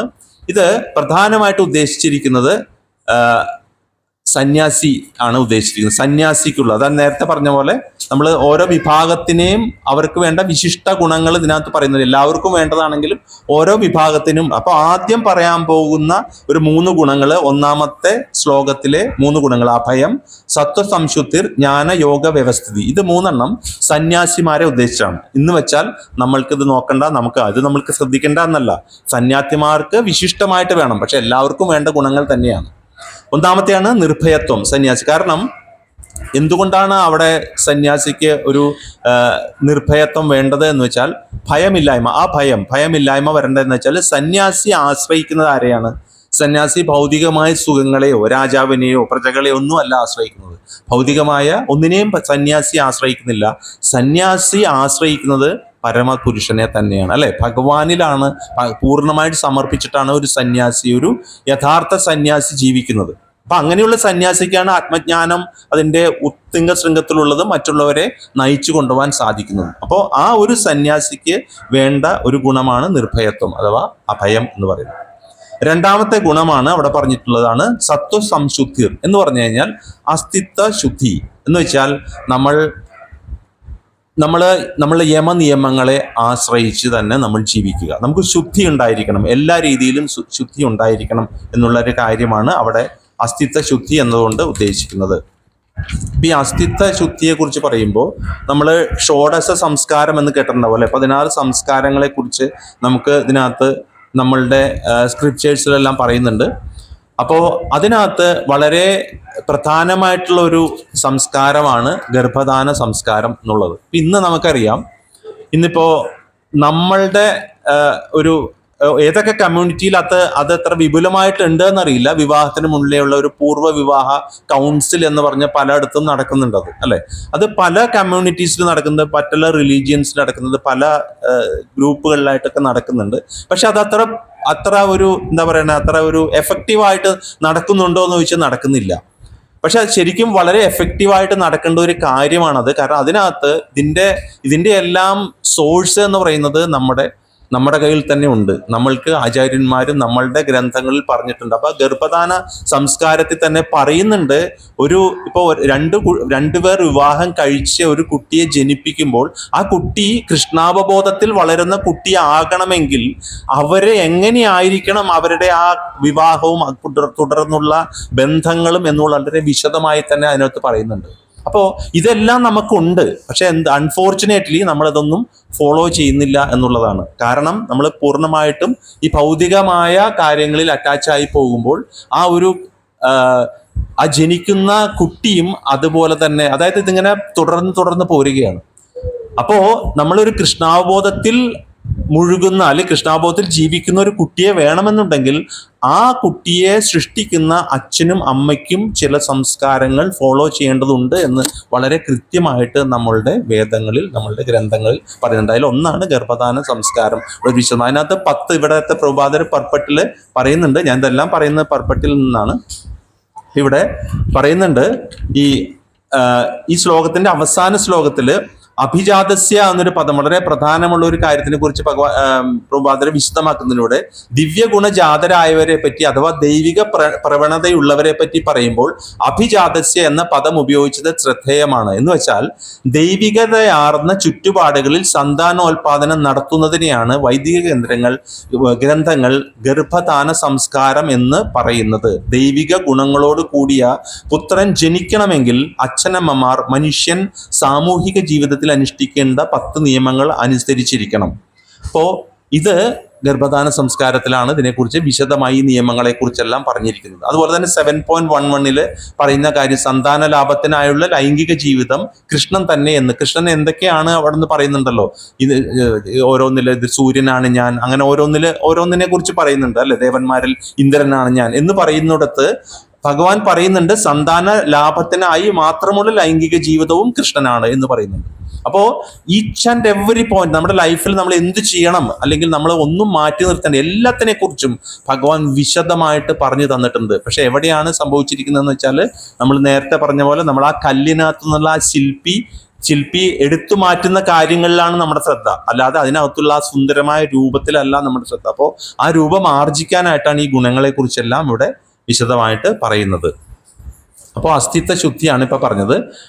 അടുത്തതാണ് ജ്ഞാനയോഗ വ്യവസ്ഥിതി. അതും സന്യാസിക്ക് തന്നെ കൂടുതലായിട്ട് വേണ്ട ഒരു ഗുണമാണ്. എന്തുകൊണ്ടാണ് ഈ 3 ഗുണങ്ങളെ പ്രത്യേകമായിട്ട് സന്യാസിക്ക് തന്നെ വേണം എന്ന് പറയുന്നത്? കാരണം സന്യാസിയാണ് ബാക്കിയുള്ളവരെ മുഴുവൻ നയിക്കുന്ന ഒരു രാജ്യത്തിന്റെ ആ ക്ഷത്രിയന്മാരെ ആയാലും വൈശ്യരായാലും ശൂദ്രരായാലും എല്ലാ വിഭാഗങ്ങളെയും കൃത്യമായിട്ട് ഭൗതികമായിട്ട് അവർ ചെയ്യുന്ന കാര്യങ്ങൾ യാതൊരു വിധത്തിലും തെറ്റല്ലാതെ പോകണമെങ്കിൽ അവർക്ക് ആത്മീയജ്ഞാനം ആവശ്യമാണ്. അതിനുള്ളൊരു ഗൈഡൻസ് കിട്ടണമെങ്കിൽ ഇത്തരം ക്വാളിറ്റീസ് ഉള്ള ഒരാൾ നയിച്ചാൽ മാത്രമേ അവർക്ക് ആ പ്രജകൾക്ക് അല്ലെങ്കിൽ ആളുകൾക്ക് ആ ക്വാളിറ്റീസ് കിട്ടുകയുള്ളൂ. അല്ലെങ്കിൽ അവർക്ക് അതിലേക്ക് എത്താൻ സാധിക്കില്ല ആ ജന്മം കൊണ്ട്. അതുകൊണ്ടാണ് ഈ നിർഭയത്വം അല്ലെങ്കിൽ അഭയ അസ്തിത്വ ശുദ്ധിയും ആധ്യാത്മിക, അതായത് ജ്ഞാനയോഗ വ്യവസ്ഥ എന്ന് വെച്ചാൽ ആധ്യാത്മിക ജ്ഞാനനിഷ്ഠയാണ്. അതായത് അതീന്ദ്രിയ ജ്ഞാനം വളർത്തുക, അത് നൽകുക. രണ്ടുമുണ്ട്. വളർത്തിക്കൊണ്ട് മാത്രം ഇരുന്നിട്ട് കാര്യമില്ല. ഇപ്പോൾ ഒരുപാട് പേരുണ്ട് അതീന്ദ്രിയ ജ്ഞാനം. ഇപ്പോൾ ശ്രീല പ്രഭുപാദർ എന്താ ചെയ്തത്? പ്രഭുപാദര് പ്രഭുപാദര് നമുക്ക് അത്രയും അമൂല്യമായ ഒരു കാര്യമാണ് ചെയ്തു തന്നത് അല്ലെ. പ്രഭുപാദര് ഇപ്പൊ ഇതെല്ലാം മനസ്സിലാക്കി, പ്രഭുപാദർക്ക് ഇത് മുഴുവൻ മനസ്സിലാക്കി. സംസ്കൃത പാണ്ഡിത്യം ഉണ്ടായിരുന്നു, ഇംഗ്ലീഷിൽ പാണ്ഡിത്യം ഉണ്ടായിരുന്നു. പ്രഭുപാദർ ഇതൊന്നും നോക്കാതെ പ്രഭുപാദരുടെ ആ പാണ്ഡിത്യത്തിന്റെ നമുക്കൊരു കുറച്ചെങ്കിലും നമുക്ക് മനസ്സിലാക്കാൻ സാധിക്കുന്നത് എന്തിലൂടെയാണ്? പ്രഭുപാദരുടെ പുസ്തകങ്ങളിലൂടെ, പ്രഭുപാദരുടെ സ്പീച്ച്, അതിലൂടെയാണ്. അത് അത് വെച്ച് നോക്കുമ്പോൾ നമ്മൾ ഭാഗ്യവാന്മാരാണ്. കാരണം നമുക്ക് ഈ ഒരു കാലഘട്ടത്തിൽ ജനിച്ച് പ്രഭുപാദരെ കണ്ട, പ്രഭുപാദരയിൽ നിന്ന് ഡയറക്റ്റ് ദീക്ഷ എടുത്ത ആ ഡിസൈപ്പിൾസ്, അത്രയും ശിഷ്യന്മാരിൽ നിന്ന് നമുക്ക് ഗുരുക്കന്മാരെ കണ്ടെത്താൻ നമുക്ക് സാധിക്കുന്നു എന്നൊക്കെ ഉള്ളത് നമ്മുടെ ഒരു വലിയ ഭാഗ്യമാണ് അല്ലെ. കുറച്ചും കൂടി തലമുറകൾ അങ്ങോട്ട് പോകുമ്പോൾ എന്ത് പറ്റും? ഇതിങ്ങനെ മറിഞ്ഞു പോകും. ഇപ്പൊ നമ്മൾ തന്നെ വ്യാസദേവൻ എന്ന് പറഞ്ഞാൽ പലരും പറയും അതൊക്കെ ഒരു സങ്കല്പമാണെന്ന് പറയും അല്ലെ. അല്ലെങ്കിൽ ശ്രീകൃഷ്ണൻ അത് ബ്രഹ്മാവിന് ഉപദേശിച്ചു, ബ്രഹ്മാവ് വ്യാസദേവന് ഉപദേശിച്ചു, അങ്ങനെ മധ്വാചാര്യ വഴി പരമ്പര വന്നു എന്ന് പറഞ്ഞാൽ തുടക്കത്തിൽ 2-3 എല്ലാവരും സമ്മതിക്കും. പിന്നെ എന്ത് പറയും? പിന്നെ അതൊന്നുമില്ല. പക്ഷെ അതെല്ലാം ഉണ്ടായിരുന്നു അല്ലെ. ഇപ്പൊ നമ്മൾ തന്നെ ചിന്തിച്ചു കഴിഞ്ഞാൽ ഇപ്പൊ നമ്മൾ എങ്ങനെയാണ്, നമ്മൾ കിടന്ന് പൊട്ടി വീണതല്ല, ഒരു അച്ഛനും അമ്മയിൽ നിന്നുണ്ടായ മക്കളാണ് അല്ലെ ഓരോരുത്തരും. അപ്പൊ നമുക്ക് നമ്മുടെ അച്ഛന്റെ അച്ഛനെ അമ്മയെ അറിയാൻ പറ്റും. പക്ഷെ അതിന്റെ അപ്പുറത്തേക്ക് ആർക്കെങ്കിലും അറിയാമോ? സാധിക്കാൻ വളരെ സാധ്യത കുറവ് അല്ലെ. പക്ഷെ നോക്ക്, നമ്മൾ തന്നെ എത്രത്തോളം കാരണം നമ്മൾ നമ്മുടെ ശരീരത്തിനൊക്കെ അത്രത്തോളം പ്രാധാന്യം കൊടുത്ത്, അല്ലെങ്കിൽ നമ്മൾ ജീവിക്കുന്ന ചുറ്റുപാടുകൾക്ക്, നമ്മുടെ വീട്, തറവാട്ട് പേര്, മഹിമ, നമ്മളുടെ എല്ലാത്തിനും എത്രത്തോളം പ്രാധാന്യം കൊടുത്ത്, അല്ലെങ്കിൽ ഒരു പ്രമുഖനായ വ്യക്തിയായിട്ടൊക്കെ സമൂഹത്തിൽ ജീവിക്കുന്ന ആൾക്കാരുണ്ട്. പക്ഷെ അങ്ങനെ എത്രയോ പ്രമുഖരായ വ്യക്തികൾ എത്രയോ വർഷങ്ങൾ ജീവിച്ചിരുന്നു. അതിലൊരു പ്രമുഖൻ നമ്മുടെയൊക്കെ ഓരോരുത്തരുടെയും ചിലപ്പോൾ മുത്തച്ഛനോ അമ്മൂമ്മയോ ഒക്കെ ആയിരിക്കാം. പക്ഷെ നമ്മൾ അവരെ ഇപ്പോൾ ഓർക്കുന്നുണ്ടോ? ഇല്ല. എന്തുകൊണ്ടാ? അതിങ്ങനെ കാലക്രമേണ വരും. അതുപോലെ നമ്മൾ പുറകോട്ട് പോയി കഴിഞ്ഞാൽ നമ്മൾ എവിടെ എത്തും? നമ്മൾ ഭഗവാനിൽ തന്നെ എത്തും. ഇപ്പൊ നമ്മൾ കണ്ടു ശ്രീല പ്രഭുപാദരുടെ ആ പരമ്പര, നമ്മൾ അങ്ങനെ പുറകോട്ട് പോയി അതിനകത്ത് നമ്മൾ അവസാനം അങ്ങനെ ഓരോന്ന് വന്ന് നമ്മൾ എവിടെ എത്തും? അത് ഭഗവാൻ തന്നെ എത്തും അല്ലെ. അതുപോലെ ആ ഒരു പരമ്പരയിൽ പ്രഭുപാദരുടെ കാര്യം പറഞ്ഞപ്പോഴാണ് ഇതിലേക്ക് കയറിപ്പോയത്. അപ്പൊ അങ്ങനെ പ്രഭുപാദര്, ആ പരമ്പരയിൽ വന്ന പ്രഭുപാദര് വേണ്ട, എനിക്ക് ജ്ഞാനം കിട്ടി, അപ്പൊ ആ ജ്ഞാനം അത് സ്വാർത്ഥമായി ചിന്തിച്ചിട്ട് അതിലൂടെ പ്രഭുപാദർക്ക് വേണമെങ്കിൽ എവിടേക്കാം? ഗോലോക വൃന്ദാവനത്തിലേക്ക് പ്രഭുപാദർക്ക് സുന്ദരമായിട്ട് പോകാൻ സാധിക്കും. അത്രയുള്ള ഇതുണ്ട്. പക്ഷെ പ്രഭുപാദർ എന്താണ് ചെയ്തത്? പ്രഭുപാദരുടെ ആ കരുണ, ആ മേഴ്സിയാണ് നമ്മൾ അത് മനസ്സിലാക്കിയിട്ടെങ്കിലും നമ്മൾ ഈ ഗുണങ്ങൾ ആർജിക്കുവാൻ ഓരോ സെക്കൻഡിലും ട്രൈ ചെയ്യണം എന്നുള്ളതാണ്. കാരണം പ്രഭുപാദർ ചെയ്തത് എന്താണെന്ന് വെച്ചാൽ, ഞാൻ ഇപ്പൊ പോകുന്നില്ല, ഞാൻ ഇവരെ എല്ലാവരെയും ആർക്കൊക്കെ പ്രഭുപാദര് ഈ ജ്ഞാനം പകർന്നു കൊടുക്കുന്നു, ആർക്കൊക്കെ ഇതെല്ലാം പകർന്നു കൊടുക്കുന്നു, അവരെ എല്ലാം ഇവിടുന്ന് കൊണ്ടുപോകണം എന്നുള്ള ചിന്തയോടുകൂടി പ്രഭുപാദര് ആ ഒരു 70-ാം വയസ്സിലും ഇത്രയും കഷ്ടപ്പെട്ട് യാത്രകൾ ചെയ്ത് ഇതെല്ലാം ഇംഗ്ലീഷിലേക്ക് ട്രാൻസ്ലേറ്റ് ചെയ്ത്, അതുകൊണ്ട് നമുക്കിതെല്ലാം ഇപ്പം നമുക്ക് വളരെ റെഡിമെയ്ഡ് ആയിട്ട് ഈ മറ്റേ പരീക്ഷയ്ക്ക് മുന്നേ പണ്ട് ഈ ഗൈഡ് വാങ്ങിച്ച് പഠിക്കും. അതായത് എല്ലാ ക്യാപ്സൂളും, മൊത്തം പുസ്തകം ഇത്ര ഉണ്ടെങ്കിൽ വളരെ ഒരു ചെറിയ ക്യാപ്സൂൾ മേടിക്കുക, അല്ലെങ്കിൽ ക്വസ്റ്റ്യൻ ആൻസർ ഒക്കെ ഉണ്ടാവും, അതെല്ലാം വായിച്ച് പെട്ടെന്ന് പരീക്ഷയ്ക്ക് മാർക്ക് മേടിക്കുക. അതുപോലെ പ്രഭുപാദര് നമുക്ക് റെഡിയാക്കി കയ്യിൽ തന്നിരിക്കുകയാണ്, അല്ലെങ്കിൽ ഉരുട്ടി നമുക്ക് വെച്ച് തന്നിരിക്കുകയാണ്. നമുക്ക് എന്ത് ചെയ്താൽ മതി? എടുത്ത് കഴിക്കാനും നമുക്ക് മടിയാണ് ഇപ്പോൾ അല്ലെ. ആ ഒരു അവസ്ഥയിൽ നിൽക്കുകയാണ്. ഇപ്പോൾ ആ ഉരുട്ടി വെച്ചിരിക്കുന്ന ഒന്ന് എടുത്ത് വിഴുങ്ങിയാൽ മതി. പക്ഷെ അവിടെയും ചോദ്യമാണ്, ഈ ഉരുള എന്താ ഇങ്ങനെ ഇരിക്കണേ? ഈ ഉരുളയ്ക്ക് ചൂടില്ല, അല്ലെങ്കിൽ ഇത് പരന്നു പോയി അല്ലെ, ഇത് എടുത്ത് വായിലേക്ക് ഞാൻ വയ്ക്കണ്ടേ? അങ്ങനെയുള്ള ആ ഒരു വിഷമം കൊണ്ട് നമ്മൾ എന്താ, ആ ഉരുട്ടി തന്നിരിക്കുന്നത് പോലും കഴിക്കാൻ മടിച്ചു നിൽക്കുകയാണ്. ഞാൻ അടക്കമുള്ളവരെയായിട്ട് ഞാൻ പറയുന്നത്. അപ്പോൾ ഇതൊക്കെ ഞാൻ സ്വയം പറയുന്നതായിട്ടാണ് ഞാൻ വിചാരിക്കാറ്. കാരണം എനിക്ക് കുറെ നന്നാവാനുണ്ട്. അപ്പോൾ ഈ ഗുണങ്ങളെല്ലാം നമ്മൾക്ക് വരുത്താൻ സാധിച്ചു കഴിഞ്ഞാൽ നമ്മൾക്ക് നേരത്തെ പറഞ്ഞ അധ്യായത്തിൽ പറഞ്ഞുള്ള പരമദിവ്യോത്തമ പുരുഷന്റെ ആ പുരുഷോത്തമ യോഗം നമുക്ക് സാധിക്കും. ഇല്ലെങ്കിൽ നമുക്ക് സാധിക്കില്ല. അപ്പൊ അതുകൊണ്ടാണ് ഭഗവാൻ ഓരോ ചാപ്റ്റർ വൈസ് ചാപ്റ്റർ കണക്ട് ചെയ്ത് നമുക്ക് പറഞ്ഞു തരുന്നത്. പിന്നെ അടുത്ത ഗുണങ്ങളെല്ലാം നമുക്ക് ഇന്ന് ഓടിച്ച് തന്നെ ഒന്ന് പോണം. അപ്പോൾ അതിനുശേഷം പർപ്പട്ടിലൂടെ തന്നെയാണ് സമ്മറി പറയുന്നത്. നമുക്കത് വായിച്ചു പോവാം. പിന്നെ പറയുന്ന ഒരു ഗുണമാണ് 4ാമത്തെ ഗുണം. ആ ശ്ലോകം ആയിട്ട് നോക്കിക്കഴിഞ്ഞാൽ അറിയാം, ദാനം ദമശ്ച യജ്ഞശ്ച. അപ്പൊ അവിടെ 3 ഗുണം വന്നു. ദാനം, ദമം വന്നു, പിന്നെ യജ്ഞം വന്നു, പിന്നെ സ്വാധ്യായ സ്തപ ആർജവം. അപ്പോ ദാനം, ദമം, യജ്ഞം, സ്വാധ്യായം, തപസ്, ആർജവം, ഈ 9 എണ്ണമാണ് അവിടെ ആദ്യത്തെ വരിയിൽ തന്നെ, ആദ്യത്തെ ശ്ലോകത്തിൽ വരുന്നത്. വരിയിലുള്ള ശ്ലോകത്തിൽ ദാനം എന്ന് പറഞ്ഞാൽ ദാനം, ദമം, യജ്ഞം, ഇത് 3ഉം ഫോക്കസ് ചെയ്യേണ്ടത് ഗൃഹസ്ഥനാണ്. അപ്പൊ ആദ്യത്തെ 3 സന്യാസിയുടെ വിശിഷ്ടമായിട്ട് വേണ്ടതാണെങ്കിൽ അടുത്ത 3 എല്ലാവർക്കും വേണം, എല്ലാവർക്കും വേണ്ട ഗുണം തന്നെയാണ്. പക്ഷെ അതിൽ പ്രത്യേകിച്ച് ഗൃഹസ്ഥൻ ഫോക്കസ് ചെയ്യേണ്ടതാണ്. ഒന്ന് ദാനം, ദാനം എന്ന് വെച്ചാൽ എന്താണ് നമുക്കറിയാം അല്ലേ? എന്താണ് നമ്മുടെ സമ്പത്തിന്റെ പകുതി പകുതി നമ്മൾ എന്ത് ചെയ്യണം? പകുതി നമ്മൾ കൃഷ്ണാവബോധ പ്രവർത്തനങ്ങൾക്കായിട്ട് നമ്മൾ ചെലവഴിക്കണം എന്നാണ് പറയുന്നത്. അപ്പോൾ നമ്മൾ ദാനത്തിന്റെ നമ്മൾ അതിന്റെ ഉദാഹരണം ആരാണ്? രൂപഗോസ്വാമി. രൂപഗോസ്വാമിയാണ് അത് ചെയ്ത് കാണിച്ചത്. രൂപഗോസ്വാമിയും സനാതന ഗോസ്വാമിയും അവര് ജോലി ചെയ്തിരുന്ന സമയത്ത് അവരുടെ നവാബിന്റെ അണ്ടറിൽ ജോലി ചെയ്തിരുന്ന സമയത്ത് അവരുടെ സമ്പത്തിന്റെ പകുതി കൃഷ്ണാബോധത്തിലുള്ള പകുതി കൃഷ്ണാബോധ പ്രവർത്തനങ്ങൾക്കാണ് ചെലവ്. അങ്ങനെ വഴി കാണിച്ചിട്ടുണ്ട്. അത് ഉപദേശാമൃതത്തിൽ പറയുന്നുണ്ടത്. അപ്പോ ഇവിടെ നമ്മൾ ദാനം എന്നുകൊണ്ട് ഉദ്ദേശിക്കുന്നത് ഗൃഹസ്ഥൻ അത് ഇതുപോലെ ഇപ്പൊ സന്യാസിമാര് നമ്മൾക്ക് ഇതുപോലെയുള്ള വിവരങ്ങൾ നമ്മൾക്ക് തരുന്നു. അപ്പൊ അത്രയും ഉന്നതരായ സന്യാസിമാർക്ക് വേറെ ജോലി ചെയ്യാനൊന്നും പോകാൻ പറ്റില്ലെങ്കിൽ ആ സന്യാസിമാർക്ക് ദാനം ചെയ്യേണ്ടത് ഈ ഗൃഹസ്ഥന്റെ ജോലിയാണ്. ഗൃഹസ്ഥൻ അധ്വാനിക്കും, കുടുംബം പുലർത്തേണ്ട ഒപ്പം ആ സന്യാസിമാരെ സംരക്ഷിക്കാനുള്ള കാര്യവും കൂടി ചെയ്യണം. ഒപ്പം ഗൃഹസ്ഥൻ ഒരു ഡ്യൂട്ടി ഉണ്ട്. ഈ ദാനം എന്ന് പറഞ്ഞാൽ ഗൃഹസ്ഥൻ അത് സത്വഗുണത്തിൽ തന്നെ വർത്തിച്ചുകൊണ്ടായിരിക്കണം ആ ധനസമ്പാദനം എല്ലാം നടത്തേണ്ടത്. അല്ലാതെ തോന്നിയ രീതിയിലുള്ള സമ്പാദനമല്ല അവിടെ ഉദ്ദേശിക്കുന്നത്. അപ്പൊ സത്വഗുണത്തിൽ നിൽക്കുക എന്നുള്ളതും പിന്നെ 50% ദാനം ചെയ്യുക എന്നുള്ളതാണ് ആ ദാനഗൃഹസ്ഥന്റെ ഒരു ക്വാളിറ്റി ആയിട്ട് ഉദ്ദേശിക്കുന്നത്. അടുത്തത് ദമമാണ്. ദമം എന്ന് പറഞ്ഞു കഴിഞ്ഞാൽ എല്ലാവർക്കും വേണ്ടതാണ്, പ്രത്യേകിച്ച് ഗൃഹസ്ഥനാണ്. അതായത് ആത്മനിയന്ത്രണമാണ് വേണ്ടത് നമുക്ക്. അപ്പോൾ അത് നമ്മൾ ചെയ്യാനായിട്ട് നമുക്ക്, കാരണം ഒരു ഗൃഹസ്ഥൻ എന്ന് പറഞ്ഞാൽ ഒരുപാട് ഭൗതികമായ സന്യാസിയെ സംബന്ധിച്ച് സന്യാസി ഒരുപാട് ഡിറ്റാച്ച്മെന്റിൽ എത്തിക്കഴിഞ്ഞു. ഒന്ന് കണ്ടാലും ഒരു സൂപ്പർ മാർക്കറ്റ് കണ്ടാലും സന്യാസിക്കൊന്നും തോന്നില്ല. ഗൃഹസ്ഥനെ സംബന്ധിച്ച് ഒരു വാഹനം കണ്ട ഇത് മേടിച്ചാലോ, ഈ വണ്ടി മാറ്റിയാലോ, ഒരു കട കണ്ട അവിടെ കയറിയിട്ട് ഭാര്യയ്ക്ക് പിള്ളേർക്ക് അമ്മയ്ക്ക് അച്ഛനും ഇന്നിട്ട് മേടിച്ചാലോ ഉടനെ ചിന്തകൾ വന്നുകൊണ്ടിരിക്കുകയാണ് അല്ലെ? ഈ ചിന്ത അപ്പൊ ഇത് ഭയങ്കരമായിട്ട് ഭൗതികമായ അറ്റാച്ച്മെന്റ് വരാൻ ഏറ്റവും കൂടുതൽ സാധ്യതയുള്ള ആരാണ്? ഗൃഹസ്ഥനാണ്. കാരണം ഗൃഹസ്ഥന് ഒരുപാട് ആവശ്യങ്ങളുണ്ട്. അപ്പോൾ ഭൗതികതയായിട്ട് വളരെയധികം ഇടപഴകാൻ സാധ്യതയുള്ള ആളാണ് ഗൃഹസ്ഥൻ. അതുകൊണ്ട് തന്നെ ഗൃഹസ്ഥന് എന്ത് വേണം? ആത്മനിയന്ത്രണം ആവശ്യമാണ്. ഇപ്പൊ ഈ ആത്മനിയന്ത്രണം പെട്ടെന്ന് വരുമോ?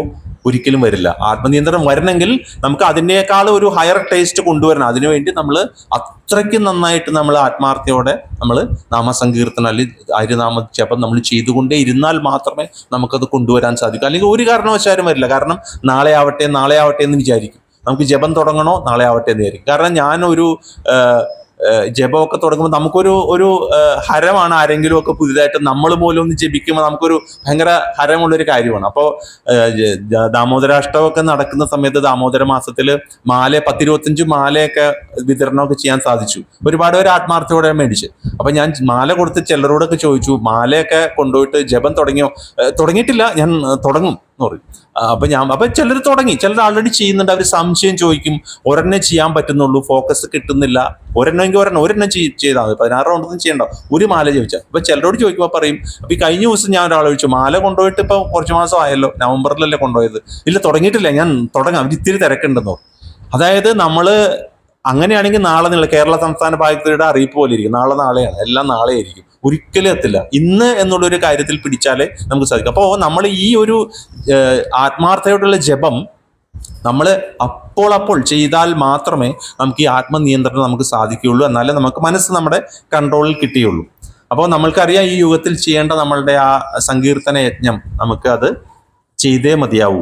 അതിനാണ് ശ്രീ പ്രഭാതർ ഇത്രയും കഷ്ടപ്പെട്ട് ഇത്രയും കാര്യങ്ങൾ നമുക്കായി ചെയ്ത് തന്നിരിക്കുന്നത്. എന്നിട്ട് ഏറ്റവും ഒരു എന്താ പറയുക, നേരത്തെ പറഞ്ഞാൽ ഉരുട്ടി തന്നിരിക്കുന്ന താനം നമുക്ക് ചെയ്താൽ മാത്രം മതി. അത് മാത്രം ചെയ്താൽ മതി, നമുക്ക് ഇതിനകത്ത് മുന്നേറാൻ സാധിക്കും. പിന്നെ ഉള്ളത് വിശിഷ്യ ഗൃഹസ്ഥന് വേണ്ട ഒരു ഗുണമാണ് യജ്ഞം എന്ന് ഉദ്ദേശിക്കുന്നത്. യജ്ഞം എന്ന് പറയുമ്പോൾ ഇത് പറഞ്ഞ പോലെ നേരത്തെ പറഞ്ഞത് ആത്മനിയന്ത്രണത്തിൽ ഒരു കാര്യം കൂടി പറഞ്ഞു. നേരത്തെ പറഞ്ഞ പോലെ ആ ഗർഭധാന സംസ്കാരം പറഞ്ഞു, അതാണ് അതിനകത്ത് ഏറ്റവും പ്രധാന കാര്യം. ഞാൻ രണ്ടും കൂടി മിക്സ് ചെയ്താ പറഞ്ഞത്. അതായത് ആ ഗൃഹസ്ഥന് വേണ്ടതാണ് ഈ കാമാസക്തികളൊന്നും ഇല്ലാത്ത ഒരു ജീവിതമായിരിക്കണം ഗൃഹസ്ഥൻ നയിക്കേണ്ടത്. വളരെയധികം ഒരു മോഡലായിട്ട് വേണം ഗൃഹസ്ഥൻ നിൽക്കാൻ. കാരണം അവിടെ സന്യാസിമാരുടെ കാര്യം പറഞ്ഞ സന്യാസിമാര് അവര് ബ്രഹ്മചാരികളും എല്ലാം ഉണ്ടാവും, അവരുടേതായ കാര്യത്തിലാണ്. പക്ഷെ ഗൃഹസ്ഥന്റെ ഒരു പ്രത്യേകത, ഗൃഹസ്ഥന് കുട്ടികളുണ്ട്. ഒരു അടുത്ത തലമുറയെല്ലാം അവര് മാതൃക കാണിച്ചു കൊടുക്കുന്ന കുട്ടികളുടെ ഒരു പ്രത്യേകത അറിയാലോ. കുട്ടികൾ പറഞ്ഞു കേൾക്കണേക്കാളും കൂടുതൽ കണ്ടു മനസ്സിലാക്കും. അപ്പോൾ അവരെ സംബന്ധിച്ച് ചെറുപ്പത്തിൽ അവരുടെ അച്ഛനും അമ്മയായിരിക്കും അവരുടെ പ്രധാന മോഡലുകൾ. അപ്പോൾ അച്ഛൻ സ്ഥിരമായിട്ട് അമ്മയും മൊബൈൽ നോക്കിക്കൊണ്ടിരിക്കുകയാണെങ്കിൽ കുട്ടി എന്തിരിക്കും? ഭഗവത്ഗീത എടുത്ത് വായിക്കുമോ? ഇല്ല അല്ലെ? അച്ഛനും അമ്മയും മൊബൈൽ നോക്കിയിരുന്നിട്ട് പറയും, എടാ ആ പുസ്തകം എടുത്ത് വായിക്കെന്ന് പറയും. ഒരുപാട് സ്ഥലത്ത് കാണാവുന്ന കാഴ്ചയാണ് അല്ലെ? നമ്മൾ രണ്ടുപേരും മൊബൈലിരിക്കും, എന്നിട്ട് കൊച്ചിനോട് പറയും പുസ്തകം എടുത്ത് വായിക്കാൻ പറയും, കൊച്ചു വായിക്കില്ല. കൊച്ചെന്ത് ചെയ്യും? കൊച്ചു മൊബൈൽ എടുക്കാൻ ശ്രമിക്കും. കാരണം അത് തന്നെയാണ്. അപ്പൊ അതുപോലെ ഒരു ഗൃഹസ്ഥന് വളരെയധികം റെസ്പോൺസിബിലിറ്റീസ് ഉണ്ട്. ഗൃഹസ്ഥൻ ഒരു മാതൃകാ പുരുഷനായിട്ട് തന്നെ മാറിയാലേ അടുത്ത തലമുറ അതനുസരിച്ച് വരുള്ളൂ. കാരണം അതാണ് ഒരുപാട് സ്ഥലത്ത് സംഭവിക്കുന്നത്. അത് നമ്മളെ തന്നെ കുറ്റം പറയാം, ആരെയും കുറ്റം പറയാൻ പാടില്ലെന്നാണ് ഇതിൽ പറയുന്നത്. അപ്പോൾ നമ്മളെ തന്നെ കുറ്റം പറയേണ്ടത് ഇപ്പോൾ. പക്ഷെ നമ്മളത് സെൽഫ് അനാലിസിസ് നടത്തി നമ്മളത് കറക്റ്റ് ചെയ്യാന്നുള്ളതാണ്. ഇനി അടുത്തത് യജ്ഞം പറഞ്ഞു. യജ്ഞത്തിലാണ് പറയുന്നത് ഈ പറഞ്ഞ പോലെ നമ്മൾ എല്ലാവർക്കും വേണ്ടതാണ്. പ്രത്യേകിച്ച് ഗൃഹസ്ഥൻ ഈ ഭൗതിക വസ്തുക്കളെല്ലാം അതിനോടുള്ള ഡിറ്റാച്ച്മെന്റ് സങ്കീർത്തനത്തിൽ കൂടുതൽ ഇത് ചെയ്യാന്നുള്ളത്. ഇനി അടുത്ത ഇതാണ് സ്വാധ്യായം പറയുന്നത്, വേദപഠനം. അതായത് ബ്രഹ്മചാരി. ഇനി ഇത് ഫോക്കസ് ചെയ്യുന്ന ആർക്കാണ്? ബ്രഹ്മചാരിക്ക് പ്രത്യേകമായിട്ട് വേണ്ടതാണ് വേദപഠനം. നമുക്ക് വേണ്ടെന്നല്ല, ഏറ്റവും കൂടുതലായിട്ട് വേണ്ടത് ബ്രഹ്മചാരിയാണ്. അവിടെ വിശിഷ്ടമായിട്ട് അല്ലെങ്കിൽ വിശിഷ്യ വേണ്ടത് ബ്രഹ്മചാരിക്കാണ്. അതായത് വിദ്യാർത്ഥി ജീവിതം എന്ന് പറയുന്നത് ബ്രഹ്മചര്യം, മനസ്സ് വൈദിക ശാസ്ത്രത്തിൽ കേന്ദ്രീകരിക്കുക എന്നുള്ളത്. അപ്പൊ നമുക്ക് ഇതിനകത്ത് പ്രഭാതർ ഇതിന്റെ പർപ്പറ്റിൽ പറയുന്നുണ്ട്. ഇപ്പൊ നമ്മള് ഒരു ഇത് പറയുന്നുണ്ടല്ലോ, ബ്രഹ്മചര്യം, ഗൃഹസ്ഥം, വാനപ്രസ്ഥം, സന്യാസം പറയുമ്പോൾ ഇപ്പോൾ നമുക്കൊരു 100 വയസ്സാണ് ഒരാൾക്കുള്ളതെന്ന് കഴിഞ്ഞാൽ നമുക്ക് 25 വയസ്സ് വരെ അയാളുടെ ബ്രഹ്മചര്യ സമയമാണ്. 25 മുതൽ 50 വയസ്സ് വരെയാണ് ഗൃഹസ്ഥവും, 50 മുതൽ 75 വരെ വാനപ്രസ്ഥവും, 75 മുതൽ 100 വരെ സന്യാസം. ഇങ്ങനെയാണ് ഒരു കണക്ക്. അതാണ് പ്രഭാതർ ഇവിടെ ഇതിനകത്ത് ഈ പർപ്പട്ടിലും പറഞ്ഞിട്ടുണ്ട്. അപ്പോൾ അങ്ങനെ പോകുമ്പോൾ ആ ബ്രഹ്മചര്യം അനുഷ്ഠിക്കുന്ന ഒരാൾക്ക് യാതൊരു വിധത്തിലുള്ള മറ്റുള്ള കാര്യത്തിലേക്ക് ഒരു ഫോക്കസിന്റെ ആവശ്യമില്ല. കാരണം അയാൾ അവിടെ ശ്രദ്ധിക്കേണ്ടതെന്ന് വെച്ച് കഴിഞ്ഞാൽ ഈ ഒരു വിദ്യാർത്ഥി ജീവിതം പൂർണ്ണമായിട്ടും ബ്രഹ്മചര്യം അനുഷ്ഠിച്ചുകൊണ്ട് പൂർണ്ണമായിട്ട് ഈ സ്വാധ്യായം ചെയ്യുക എന്നുള്ളത്. അതാണ് ആ ഒരു ഗുണം ഇവിടെ പറയുന്നത്. അല്ലാതെ നമ്മളിപ്പോൾ കാണുന്ന കാര്യം എന്താ വെച്ചാൽ 18 വയസ്സാവാൻ കാത്തു നിൽക്കുകയാണ് പലരും. അല്ല, ഇപ്പോൾ പല വാർത്തകളെ കുറിച്ചൊന്നും നമുക്കിവിടെ പറയാൻ പറ്റില്ല ഈ ക്ലാസ്സുകളിൽ. കാരണം അങ്ങനെയുള്ള കാര്യങ്ങളാണ് ഇന്ന് ലോകത്ത് നടക്കുന്നത്.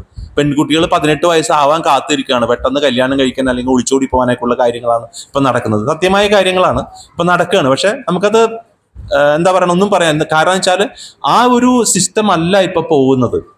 അപ്പൊ ഒരു 25 വയസ്സ് വരെ ബ്രഹ്മചര്യം എന്ന് പറഞ്ഞാൽ അവരുടെ ശ്രദ്ധ വേണ്ടത്, ഉദ്ദേശിക്കുന്നത് എന്താ വെച്ചാൽ മറ്റുള്ള കാര്യങ്ങളിൽ ഒന്നുമല്ല അപ്പൊ ശ്രദ്ധിക്കേണ്ടത്, പൂർണ്ണമായിട്ടും സ്വാധ്യായമാണ്. അതായത് എങ്ങനെ വൈദിക ജ്ഞാനം ഉണ്ടാക്കിയെടുക്കുക. അപ്പൊ നമ്മൾക്ക് ഇവിടെ ഭൗതികമായ ജ്ഞാനം വേണം, തീർച്ചയായും അതും ആവശ്യമാണ് ജീവിക്കാൻ. അപ്പൊ ഭൗതികമായ ജ്ഞാനത്തിന്റെ ഒപ്പം നമുക്ക് ആത്മീയ ജ്ഞാനവും നമ്മൾ വശത്താക്കേണ്ട ആ സമയമാണ് നമ്മളുടെ ആ ഒരു 25 വയസ്സ് വരെയുള്ള കാലഘട്ടം എന്നാണ് ഇവിടെ ഉദ്ദേശിക്കുന്നത്. അതാണ് സ്വാധ്യായം ബ്രഹ്മചാരികൾ അവിടെ പറഞ്ഞിരിക്കുന്നത്. അതുപോലെ അടുത്ത ഒരു ക്വാളിറ്റി വേണ്ടതാണ്, എല്ലാവർക്കും വേണ്ടതാണ്, ഇവിടെ വിശിഷ്യമായിട്ട് വേണ്ടത് വാനപ്രസ്ഥനെ ഉദ്ദേശിച്ചാണ് പറയുന്നത്. അത് തപസ് എന്ന് പറഞ്ഞാൽ ഇവിടെ ഉദ്ദേശിക്കുന്നത് നാവിന്റെ നിയന്ത്രണമാണ്. അതായത് അതിവിടെ പറഞ്ഞിട്ടുണ്ട്. അതായത് പ്രഭാതർ എടുത്തു പറയുന്നുണ്ട്. ഒരു മിനിറ്റ്.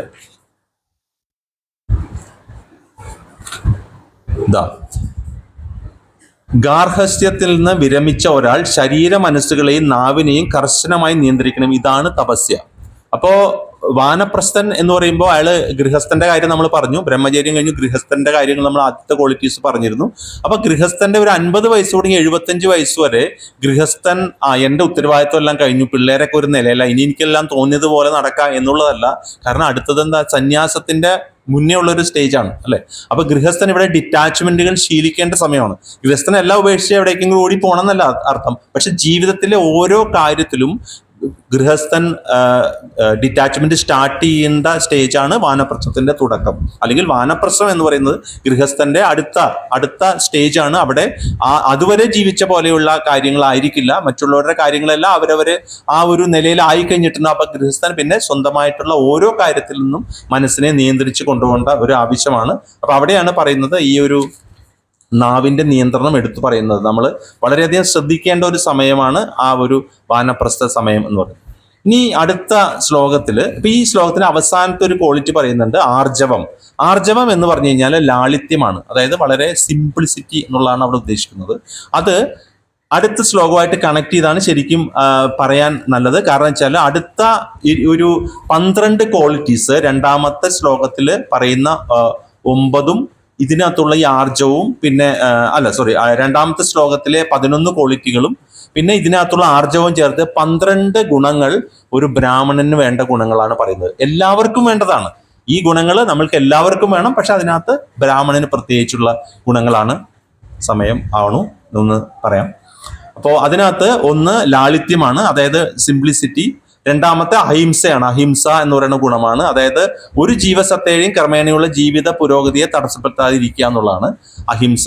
അപ്പൊ അതായത് ഒന്നിനെ ഉപദ്രവിക്കാതിരിക്കുക. പ്രഭാതൊരു പർപ്പട്ടി പറയുന്നുണ്ട്, നമ്മളൊരു ജീവിയെ കൊല്ലുമ്പോൾ നമ്മളുടെ ഇന്ദ്രിയ സുഖത്തിനായി, ഇപ്പൊ ആഹാരത്തിനായിട്ട് ഒരാൾ ഒരു ജീവിയെ കൊല്ലുമ്പോൾ നമ്മൾ അതിന്റെ ആ ഒരു അതിന്റെ ഒരു പുരോഗതിയാണ് തടസ്സപ്പെടുത്തുന്നത്. അത് നമ്മൾ മുമ്പ് പഠിച്ചിട്ടുണ്ടല്ലേ. നമ്മൾ ആ 5.18 ഒക്കെ പഠിച്ചപ്പോൾ നമ്മൾ പഠിച്ചിട്ടുണ്ട്. നമ്മൾ പണ്ഡിത സമദർശന, അതായത് നമ്മൾ എല്ലാത്തിലും എല്ലാ ജീവികളിലും ഭഗവാനുണ്ട്, എല്ലാത്തിലും പരമാത്മാവിനെ ദർശിക്കുമ്പോൾ നമ്മൾ ഒന്നിനെയും കൊല്ലാനൊന്നും പാടില്ല. അപ്പോൾ ഒരു ജീവിയെ നമ്മുടെ ആഹാരത്തിന്റെ ആവശ്യത്തിന് വേണ്ടി നമ്മൾ കൊല്ലുമ്പോൾ അതിന്റെ ഒരു പ്രോസസ്സിനെ നമ്മൾ തടസ്സപ്പെടുത്തുകയാണ്. കാരണം ആ ജീവിക്ക് ഒരു ഇത്ര കാലം ലൈഫ് കൊടുത്തിട്ടുണ്ട്. ആ ലൈഫിന്റെ ഒരു നോർമൽ ഡെത്തിലൂടെ അത് അടുത്ത ഒരു ജീവി അല്ലെങ്കിൽ അടുത്തൊരു പരിണാമത്തിലേക്ക് കടക്കേണ്ടതാണ്. പക്ഷെ ഇടയ്ക്ക് വെച്ച് നമ്മുടെ ആവശ്യത്തിന് വേണ്ടി അതിനെ കൊല്ലുമ്പോൾ എന്ത് സംഭവിക്കുന്നു വെച്ചാൽ ആ ജീവി വീണ്ടും ആ ജീവിയായിട്ട് തന്നെ ഒരു ജന്മം എടുക്കേണ്ടി വരും എന്ന് പറയുന്നു. വീണ്ടും അതിന്റെ ആ കാലം. അപ്പൊ നമ്മൾ അങ്ങനെയുള്ള ചില തടസ്സപ്പെടുത്തലുകൾ ചെയ്യുന്നുണ്ടെന്നുള്ളത് പ്രഭുപാദർ ഇവിടെ പറയുന്നുണ്ട്. ഇവിടെ പറയുന്നുണ്ട്, ഒരു ജീവി വധിക്കപ്പെട്ടാൽ അതിന്റെ പുരോഗതിക്ക് തടസ്സം നേരുന്നു. ഒരു ശരീരത്തിൽ കുറെ കൊല്ലങ്ങളോ ദിവസങ്ങളോ ജീവിച്ച ശേഷം ഒരു ജീവി കൊല്ലപ്പെട്ടാൽ ആ ജീവന് മറ്റൊരു വിധം ജീവഗണത്തിൽ പിറവിയെടുക്കുന്നതിന് മുൻപ് അതേ ഗണത്തിൽ തന്നെ വീണ്ടും ജനിച്ച് മുൻപ് വിധിച്ചിട്ടുള്ള അത്രയും ദിവസങ്ങൾ മുഴുമിക്കേണ്ടി വരും. അതിനാൽ മനുഷ്യൻ രസന പ്രീതിക്കായി മാത്രം അവയുടെ പുരോഗതി തടയാൻ പാടില്ല. ഇതാണ് അഹിംസ എന്ന് പറയുന്നത്. അപ്പൊ നമ്മളത് മനസ്സിലാക്കണം. അടുത്തത് എന്ന് വെച്ച് കഴിഞ്ഞാൽ സത്യമാണ്. സത്യം എന്ന് വെച്ചാൽ നമ്മൾ സ്വാർത്ഥ താല്പര്യത്തിനായി നമ്മൾ കാര്യങ്ങളെ വളച്ചൊടിക്കാതിരിക്കുക, ഉള്ളതുപോലെ പറയുക. അതാണ് സത്യം എന്നുകൊണ്ട് ഉദ്ദേശിക്കുന്നത്. ഇത് ഈ പറഞ്ഞ പോലെ എല്ലാവർക്കും വേണ്ട ഗുണങ്ങളാണ്, പ്രത്യേകിച്ച് ബ്രാഹ്മണന് വേണ്ട ഗുണമാണ്. പിന്നെ അതുപോലെ തന്നെയാണ് ക്രോധമില്ലായ്മ, അതായത് പ്രകോപനം ഉണ്ടാകുമ്പോഴും സഹനശക്തി കൈവിടാതിരിക്കുക എന്നുള്ളതാണ് അടുത്ത ഒരു അക്രോധം എന്നുകൊണ്ടാണ് ഉദ്ദേശിക്കുന്നത്. അപ്പോൾ നമ്മൾ എന്തെല്ലാം നമ്മളെ പ്രൊവോക്കേറ്റ് ചെയ്യുന്ന കാര്യം വന്നാലും നമ്മുടെ കോപത്തെ നമ്മൾ നിയന്ത്രിച്ചിരിക്കണം. അതാണ് ഒരു അക്രോധം എന്നുള്ള ഗുണം. നമ്മൾ ക്ഷമാശീലം പുലർത്തണം. അപ്പൊ ഇതെല്ലാം നമ്മൾ പറയുന്നത് നമുക്ക് വേണ്ട 26 ക്വാളിറ്റികളാണ്. കാരണം ക്രോധാവേശം ശരീരത്തെ മുഴുവൻ മലിനമാക്കുന്നു. കാരണം നമുക്കറിയാം ഈ ക്രോധം എന്നത് രജോ ഗുണത്തിന്റെയും കാമത്തിന്റെ ആയതുകൊണ്ട് അതീന്ദ്രിയാവസ്ഥയിലെത്തിയവർ അതിനെ നിയന്ത്രിച്ചേ പറ്റൂ. അപ്പൊ നമുക്ക് ഈ ഭഗവത് പ്രേമം അതിലേക്ക് നമുക്ക് ഭക്തിയുത സേവനത്തിൽ മുന്നേറണമെന്നുണ്ടെങ്കിൽ വളരെയധികം നമ്മൾ അകറ്റി നിർത്തേണ്ട ഒന്നാണ് നമ്മുടെ ക്രോധം എന്നുള്ളത്. കാരണം ക്രോധം എന്നുള്ള എന്ത് ഗുണമാണെന്ന് നമുക്കറിയാമല്ലേ, തമോ ഗുണം. നമ്മൾ 3 ഗുണങ്ങളെ പറ്റി പഠിച്ചപ്പോൾ നമ്മൾ പഠിച്ചിരുന്നു. അതിനകത്ത് ക്രോധം അല്ലെങ്കിൽ ദേഷ്യം വരിക എന്ന് പറയുന്നത് തമോ ഗുണമാണ്. അത് നമ്മളെ താഴേക്ക് വലിക്കും. നമുക്ക് രജോ ഗുണത്തിൽ നിന്നല്ല സത്വഗുണത്തിലേക്കൊന്നും നമുക്ക് കയറി പോകാൻ ഒരിക്കലും സാധിക്കില്ല. അതാണ് അക്രോധത്തിനെ കുറിച്ച് ഇവിടെ പറയുന്നത്. പ്രകോപനം ഉണ്ടാകുമ്പോഴും സഹനശക്തി കൈവിടരുത് എന്ന് പറയുന്നത്. അതെല്ലാം നമ്മൾ ആർജിക്കേണ്ട ഗുണമാണ്. അടുത്തതാണ് ത്യാഗം എന്ന് പറയുന്നത്. ത്യാഗം എന്ന് വെച്ച് കഴിഞ്ഞാൽ ഒരാൾ നമ്മളെ ക്ഷമയുടെ മറ്റൊരു രീതിയാണ്. അതായത് ഒരാൾ നമ്മളെ ഇൻസൾട്ട് ചെയ്താൽ പോലും നമ്മൾ അദ്ദേഹത്തിനോട് മോശമായിട്ട് പെരുമാറാതിരിക്കുക. അതാണ് ത്യാഗം എന്ന് പറഞ്ഞ് ഉദ്ദേശിക്കുന്നത്. വളരെയധികം ബുദ്ധിമുട്ടുള്ള ഒരു കാര്യമാണ് അല്ലേ. ഒരാൾ നമ്മളോട് വളരെ ഇൻസൾട്ടായിട്ട് പെരുമാറി നമ്മൾ അതേ രീതിയിൽ പ്രതികരിക്കാൻ ശ്രമിക്കും. പക്ഷെ അത് നോർമലാണ്. അപ്പൊ അതിനെ നമ്മൾ കൊത്തിക്കളയണം. ആ ശില്പി എങ്ങനെയാണോ കല്ലിൽ നിന്ന് അത് ആവശ്യമില്ലാത്ത കളഞ്ഞ പോലെ അത് നമുക്ക് ആവശ്യമില്ലാത്തതാണ്. അപ്പോൾ നമ്മൾ അവിടെ പുഞ്ചിരിച്ചു കൊണ്ടിരിക്കുക എന്നുള്ളതാണ്. അതൊരു എവിടെയോ ഞാൻ കേട്ടതാണ് ഒരു ഇതില്. അതായത് ഒരു എക്സാമ്പിൾ പോലെ പറഞ്ഞാണ്. ഇപ്പൊ ഒരു സന്യാസി, ഒരു ഗ്രാമത്തിൽ ജീവിക്കുന്ന ഒരു സന്യാസി, അവിടെ വളരെ നല്ലൊരു സന്യാസിയാണ് അദ്ദേഹം. നല്ല ചിട്ടവട്ടങ്ങളിൽ പോകുന്ന സന്യാസിയാണ്. അപ്പൊ ആ സന്യാസി അവിടെ ഒരു വ്യാപാരിക്കയുടെ മകളുണ്ട്, സുന്ദരിയായ ഒരു മകളുണ്ട്. ഈ സന്യാസി അതിനടുത്താണ് താമസവും. അപ്പോ ആ കുട്ടിയുടെ വിവാഹം കഴിയാതെ തന്നെ ആ കുട്ടി ഗർഭിണിയായി. അപ്പോ ആ കുട്ടിയോട് ഇവർ ചോദിച്ചു, ആരാണ് ഇതിന് ഉത്തരവാദി എന്ന് ചോദിച്ചപ്പോൾ ആ കുട്ടി പറഞ്ഞില്ല. അവസാനം ഒരുപാട് നിർബന്ധിച്ചപ്പോൾ ഈ സന്യാസിയാണെന്ന് പറഞ്ഞു. അപ്പൊ നാച്ചുറലി എന്ത് സംഭവിക്കും, എല്ലാവരും ആ സന്യാസിയെ പഴിച്ചു. ഇത്രയും ഞങ്ങൾ വിശ്വസിച്ച് ഇന്ന ആളെയാണല്ലോ എന്ന് പറഞ്ഞിട്ട് അവസാനം ആ ഒരു കുട്ടി ജനിച്ചപ്പോൾ ഈ കുട്ടിയുടെ അച്ഛൻ ഈ കുട്ടിയെ കൊണ്ട് ആ സന്യാസിക്ക് കൊടുത്തിട്ട് ഇത് നിങ്ങളുടെയാണല്ലോ, ഈ കുട്ടി നിങ്ങളാണ് വളർത്തേണ്ടതെന്ന് പറഞ്ഞപ്പോൾ സന്യാസി അങ്ങനെ ആവട്ടെ എന്ന് പറഞ്ഞാൽ ആ കുട്ടിയെ സന്യാസി വളർത്താൻ കൊണ്ട് സന്യാസി മറുത്തൊന്നും പറഞ്ഞില്ല. അതിനുശേഷം കുറെ കഴിഞ്ഞപ്പോൾ ഈ സന്യാസി ആ കുട്ടിയെ വളർത്താൻ ഈ കുട്ടിക്ക് തോന്നിച്ചോ ഞാൻ തെറ്റാണല്ലോ പറഞ്ഞത്, ശരിക്കും കുട്ടിയുടെ ഒരു കാമുകനുണ്ട്, ആ കാമുകനാണ് അതിന് കാരണക്കാരൻ. പക്ഷെ കുട്ടിക്ക് അങ്ങനെ കുറച്ച് കഴിഞ്ഞപ്പോൾ മാനസാന്തരം ഉണ്ടായപ്പോൾ കുട്ടി എല്ലാവരോടും ഏറ്റു പറഞ്ഞിട്ട് പറഞ്ഞു, ഞാൻ അന്നത്തെ സാഹചര്യത്തിൽ എന്ത് സംഭവിക്കുന്ന പേടിച്ചിട്ട് സന്യാസിയുടെ പേര് പറഞ്ഞതാണ് എന്ന് പറഞ്ഞു. അപ്പൊ എല്ലാവരും പോയി സന്യാസിയോട് മാപ്പ് പറഞ്ഞിട്ട് കുട്ടിയുടെ അച്ഛൻ ആ പെൺകുട്ടിയുടെ അച്ഛൻ ആ കുട്ടിയെ തിരിച്ചു ചോദിച്ചു, ഞാൻ ഈ കുട്ടിയെ കൊണ്ടുപോവാം. അപ്പൊ സന്യാസി പറഞ്ഞു ശരി അങ്ങനെ ആവട്ടെ എന്ന് പറഞ്ഞു. ആദ്യവും പറഞ്ഞു അങ്ങനെയാവട്ടെ, അപ്പോഴും പറഞ്ഞു അങ്ങനെയാവട്ടെ. അതാണ് ഈ ഗുണം എന്ന് പറയുന്നത്. അതായത് ആ സാഹചര്യത്തിൽ ഏത് സാഹചര്യം വന്നപ്പോൾ, കാരണം ആ സന്യാസിക്ക് സ്വന്തമായിട്ട് അറിയാം ഞാൻ തെറ്റുകാരനല്ല എന്നുള്ളത്. അപ്പൊ അവിടെ ഒരു പ്രകോപനമായിട്ട് ഒന്നും ചെയ്യേണ്ട ആവശ്യമില്ല. അല്ലെങ്കിൽ അവിടെ കിടന്ന് നമ്മൾ ബഹളം ഉണ്ടാക്കണില്ല, ഞാൻ ആ രീതിയിൽ പ്രൂവ് ചെയ്യാന്നൊക്കെ പറയേണ്ട ഒരു ആവശ്യമില്ല അവിടെ. കാരണം ഇവരെയൊന്നും പ്രൂവ് ചെയ്യേണ്ട ആവശ്യം അദ്ദേഹത്തിന് ഇല്ല. അപ്പൊ അതുപോലെ ആയിരിക്കണം നമ്മുടെ ജീവിതത്തിൽ നമ്മൾ വളരെ സ്റ്റഡി ആയിട്ട് നിന്ന് കഴിഞ്ഞാൽ അത് കാലം നമുക്ക് അവിടെ ആ സത്യം തെളിയിച്ചു തരും എന്നുള്ളതാണ്. അപ്പൊ ആ ഒരു ഗുണമാണ്. അപ്പൊ ത്യാഗം അതുപോലെയാണ്. നമ്മൾ ഇൻസൾട്ട് ചെയ്താൽ പോലും നമ്മൾ ഒന്നും ബാഡ് വേർഡ്സ് ഒന്നും യൂസ് ചെയ്യാതെ നമ്മൾ ചെയ്യാന്നുള്ളതാണ്. അതുപോലെ വസ്തുക്കളെ യഥാവിധം ഉപയോഗിക്കാതെ കൃഷ്ണന്റെ സേവനത്തിൽ ഉപയോഗിക്കാതെ എല്ലാം ത്യാഗത്തിൽ പെടും. ആവശ്യമില്ലാത്ത കാര്യങ്ങൾക്ക് ഒന്നും ഉപയോഗിക്കും. ഇപ്പൊ നമ്മുടെ ഒരു മൊബൈൽ ഉണ്ട് എന്ന് വെച്ചാൽ മൊബൈൽ കൊണ്ട് ഒരുപാട് കാര്യങ്ങൾ നമുക്ക് ചെയ്യാം അല്ലെ. കൃഷ്ണകഥാശ്രവണവും മൊബൈൽ വെച്ച് ചെയ്യാം അല്ലെ. അപ്പൊ നമ്മൾക്ക് മോഡേൺ ആയിട്ടുള്ള എല്ലാ കാര്യവും ഭഗവാൻ തന്നെ തന്നിരിക്കുന്നതാണ്. അപ്പൊ അതിനെ ആ ഭഗവത് സേവനത്തിലേക്ക് ഉതകുന്ന രീതിയിൽ മാത്രം അതിനെ ഉപയോഗിക്കുക എന്ന് വെച്ചാൽ ഓഫീസിൽ നിന്നോ വീട്ടിൽ നിന്നോ വരുന്ന കോളുകൾ എടുക്കേണ്ടെന്നല്ല, അതെല്ലാം ഉപയോഗിക്കണം. പക്ഷെ അനാവശ്യ കാര്യങ്ങൾക്ക് അതിനകത്ത് നമുക്ക് ഉപയോഗിക്കാതിരിക്കുക എന്നുള്ളതാണ് അവിടെ ഉദ്ദേശിക്കുന്നത്. അതുപോലെ തന്നെ ശാന്തിയാണ് അടുത്ത ഗുണം പറയുന്നത്. ശാന്തി എന്ന് വെച്ചാൽ മനസ്സിനെ കൺട്രോൾ ചെയ്യുക എന്നുള്ളതാണ്. അസ്വസ്ഥമാക്കുന്ന വികാരങ്ങളാൽ ബാധിക്കപ്പെടാതെ സമാധാനത്തോടെ സമനില കൈവിടാതെ മനസ്സിനെ നിയന്ത്രിക്കുക എന്നുള്ളത് വളരെ ഈസി ആയിട്ട് നമുക്ക് പറയാൻ പറ്റും, പക്ഷെ ചെയ്യാൻ ബുദ്ധിമുട്ടുള്ള കാര്യമാണ് അല്ലെ. സാധന വളരെയധികം ആവശ്യമാണ് മനസ്സിനെ നിയന്ത്രിക്കാൻ അല്ലെ. നമുക്കറിയാതെ നമുക്കെല്ലാം അതിന്റെ ശ്ലോകങ്ങളും എല്ലാം അർജുനൻ പറഞ്ഞിട്ടുള്ള കാര്യങ്ങളും ശ്ലോകമൊക്കെ എല്ലാവർക്കും ബൈഹാർട്ടാണ്. അപ്പോൾ നമുക്കിവിടെ എല്ലാം നമുക്കറിയാം, മനസ്സിൽ പറഞ്ഞുകൊണ്ടേയിരിക്കുക, പ്രഭുപാദരെ വിളിച്ചുകൊണ്ടേയിരിക്കുക, നമ്മൾ ഹരേ കൃഷ്ണ ഹരേ രാമ അത് ചൊല്ലിക്കൊണ്ട് തന്നെ ഇരിക്കുക, എന്നാലേ നമുക്ക് ഇതെല്ലാം സാധിക്കുള്ളൂ. അടുത്തത് അപൈശുനം. അടുത്ത ഇതാണ് അപൈശുനം. അപൈശുനം എന്ന് പറഞ്ഞു കഴിഞ്ഞാൽ മറ്റുള്ളവരിൽ അനാവശ്യമായ തെറ്റ് കാണുകയും അവരെ ആവശ്യമില്ലാതെ തിരുത്തുകയും ചെയ്യുന്ന പതിവ് ഉപേക്ഷിക്കൽ അത്രേ അപൈശുനം പർപ്പട്ടിൽ പറഞ്ഞിട്ടുണ്ട്. ഒരു കള്ളനെ കള്ളനാണെന്ന് വിളിക്കുന്നത് കുറ്റാരോപണമല്ല, പക്ഷേ സത്യസന്ധനായ ഒരാളെ കള്ളനെന്ന് ആക്ഷേപിക്കുന്നത് ആധ്യാത്മികമായി പുരോഗമിക്കുന്നവരെ സംബന്ധിച്ചിടത്തോളം കുറ്റകരം തന്നെ. അപ്പൊ നമ്മൾ ഒരാളിലും നമ്മൾ തെറ്റ് കണ്ടെത്താൻ പോകണ്ട. നേരത്തെ ശില്പി കൊത്തി ഇത് കണ്ടെടുത്ത പോലെ നമ്മളിൽ തന്നെ നമുക്ക് കൊത്തുപണി ചെയ്യാനായിട്ട് ഈ ജന്മം മതിയാവില്ല അല്ലെ. നമ്മൾ ഉളിയെടുത്ത് സ്വന്തമായിട്ട് കൊത്തിക്കൊണ്ടിരുന്നാൽ തന്നെ നമുക്ക് ആവശ്യമില്ലാത്ത എല്ലാം കളഞ്ഞ് നമുക്ക് ആ സുന്ദര ശില്പത്തെ നമുക്ക് ഉള്ളിൽ തന്നെ ഉണ്ടാക്കിയെടുക്കാൻ പറ്റും. അപ്പൊ എന്നിട്ട് മതി നമ്മൾക്ക് മറ്റുള്ളവരുടെ കാര്യം. അപ്പൊ നമ്മൾ ഒരാളുടെയും കുറ്റം കണ്ടെത്താൻ പോകണ്ട, സ്വന്തമായിട്ട് നമ്മൾ ആദ്യം കറക്റ്റ് ആകുക എന്നുള്ളതാണ് ഇവിടെ ഉദ്ദേശിക്കുന്നത്. അതാണ് അപൈശുനം എന്ന് പറയുന്ന ഇത്. അനാവശ്യമായ കുറ്റം. കാരണം നമ്മൾ ഒരു കള്ളനെ കള്ളനെന്ന് വിളിക്കുന്നതിൽ തെറ്റില്ല, പക്ഷെ അയാൾ കള്ളനാണോ എന്ന് നമുക്ക് 110% ഉറപ്പുണ്ടാവണം അല്ലെ. ഉറപ്പുണ്ടെങ്കിൽ തന്നെ വിളിക്കാം. കാരണം ഉറപ്പുണ്ടാവാൻ ഒരു സാധ്യതയില്ല. കാരണം നമ്മൾ കാണുന്ന കാഴ്ചപ്പാടായിരിക്കില്ല മറ്റൊരാൾ. ഇപ്പൊ ഒരു സന്യാസിയുടെ കാര്യം പറഞ്ഞ പോലെ തെറ്റുകാരെന്ന് കേട്ട വഴി ഒരു കുട്ടി ഉടനെ എല്ലാവരും വിശ്വസിച്ച് അങ്ങോട്ട് പോയി, ആ കുട്ടിയെ വിശ്വസിച്ചു. പക്ഷെ അതുപോലെ ഒരുപാട് കാര്യങ്ങൾ ജീവിതത്തിൽ നമ്മൾ കേട്ടതായിരിക്കണം എന്നില്ല സത്യങ്ങൾ. അപ്പൊ സത്യങ്ങൾ ചിലപ്പോ വേറെ ആയിരിക്കും. അതുകൊണ്ട് നമ്മളായിട്ടൊന്നും കണ്ടുപിടിക്കാൻ പോകാതെ നമ്മൾ ഈ ക്വാളിറ്റീസിനെ അച്ചീവ് ചെയ്യാൻ നോക്കുക എന്നുള്ളതാണ്. അതാണ് അപൈശുനം പറഞ്ഞത്. പിന്നെ സർവ്വജീവികളും ദയ. അടുത്ത ഗുണം ദയയാണ്. ഇത്തിരി വേഗത്തിൽ പറയാം. ദയ എന്ന് വെച്ചാൽ സർവ്വജീവികളോടും കാരുണ്യം. അത് നമ്മൾ നേരത്തെ കണ്ടു. അത് എങ്ങനെ വേണം നമ്മൾ ഈ ദയക്ക് വേറൊരിതുകൊണ്ട് നമ്മൾക്ക് ആത്മീയജ്ഞാനം കിട്ടിക്കഴിഞ്ഞാൽ അത് പകർന്നു കൊടുക്കുന്ന ഒരു ദയയാണ്. ആത്മീയജ്ഞാനം നമ്മൾ കയ്യിൽ വെച്ചുകൊണ്ടിരിക്കുക. അതാണ് ഏറ്റവും വലിയ ദയ ശിലപ്രഭാതർ നമ്മളോട് കാണിച്ചത്. അത് കിട്ടിയ ജ്ഞാനം അപ്പാടെ ഒന്നും കയ്യിൽ വെക്കാതെ ഏതൊക്കെ രീതിയിൽ അല്ലെ, എന്തൊക്കെ പുസ്തകങ്ങളിലൂടെ ഏതൊക്കെ രീതിയിൽ, അല്ലാണ്ട് ഒരു പുസ്തകം എഴുതി തന്നിട്ട് അങ്ങനെയല്ല, പല രീതിയിൽ പർപ്പട്ടുകൾ എത്ര സുന്ദരമായ ഭാവാർത്ഥത്തിലൂടെയാണ് നമുക്ക് ആ ശ്ലോകം വിശദമാക്കി പ്രഭാത് തരുന്നത്. അപ്പൊ നമുക്ക് അതിനെക്കുറിച്ച് മനസ്സിലാകുന്ന, ജീവിതത്തിൽ നമുക്ക് അപ്ലൈ ചെയ്യാൻ സാധിക്കുന്നു, അതിന് ഉതകുന്ന എക്സാമ്പിളുകൾ തരുന്നു, അതിനുള്ള ശിഷ്യ പരമ്പരയെ സൃഷ്ടിച്ചു തന്നിരിക്കുന്നു. അപ്പൊ അതെല്ലാം ദയയാണ്, പ്രഭുപാദരുടെ ദയയാണ്. അതുപോലെ തന്നെ നമുക്ക് അടുത്ത ഒരു ഗുണമാണ് വേണ്ടത് അലോലുപ്തം. ലോലു എന്ന് വെച്ചാൽ ഗ്രീഡാണ്. അലോലു എന്ന് വെച്ചാൽ നോ ഗ്രീഡ്, അതായത് നോ ഗ്രീഡ്. അതാണ് ലോഭമില്ലായ്മ എന്ന് പറയുക. ദാനം, വിരക്തി, ഇതൊക്കെയാണ് നമ്മൾ കൊണ്ടുവരേണ്ടത്. അടുത്തത് മൃദുല സ്വഭാവം. അടുത്താണ് മാർദ്ദവം എന്ന് പറയുന്ന ക്വാളിറ്റി. മൃദുല സ്വഭാവം, അതായത് എല്ലാവരോടും ഇതൊക്കെ നമുക്ക് റിപ്പീറ്റ് പോലെ തോന്നും, പക്ഷെ ഇതെല്ലാം ഓരോ ക്വാളിറ്റീസ് ആയിട്ടാണ് ഭഗവാൻ 26 ഗുണങ്ങളായിട്ട് തന്നെയാണ് റിപ്പീറ്റ്. അപ്പൊ ഓരോന്നും വ്യത്യാസമുണ്ടെന്ന് അർത്ഥം. അപ്പോ മൃദുല സ്വഭാവം, എല്ലാവരോടും സൗഹൃദം കാണിക്കുക. അതാണ് നമ്മൾ നേരത്തെ പണ്ഡിത സമദർശിനെയൊക്കെ പറയുന്നത്. വിദ്യാവിനയ സമ്പന്നെ ബ്രാഹ്മണേക വിഹസ്തിനി, ആ ശ്ലോകം 5.18. അപ്പൊ എല്ലാവരിലും പരമാത്മാവിനെ കണ്ടിട്ട് നമ്മൾ എല്ലാത്തിനോടും ആ ഒരു കരുണാഭാവം എടുക്കുക. അപ്പൊ നമ്മൾ ആരെയും ഉപദ്രവിക്കാൻ പോകില്ല. പിന്നെ ഉള്ളതാണ് വിനയം എന്ന് വെച്ചാൽ ഹ്രി എന്ന് പറയുന്നത്, അതാണ് വിനയം.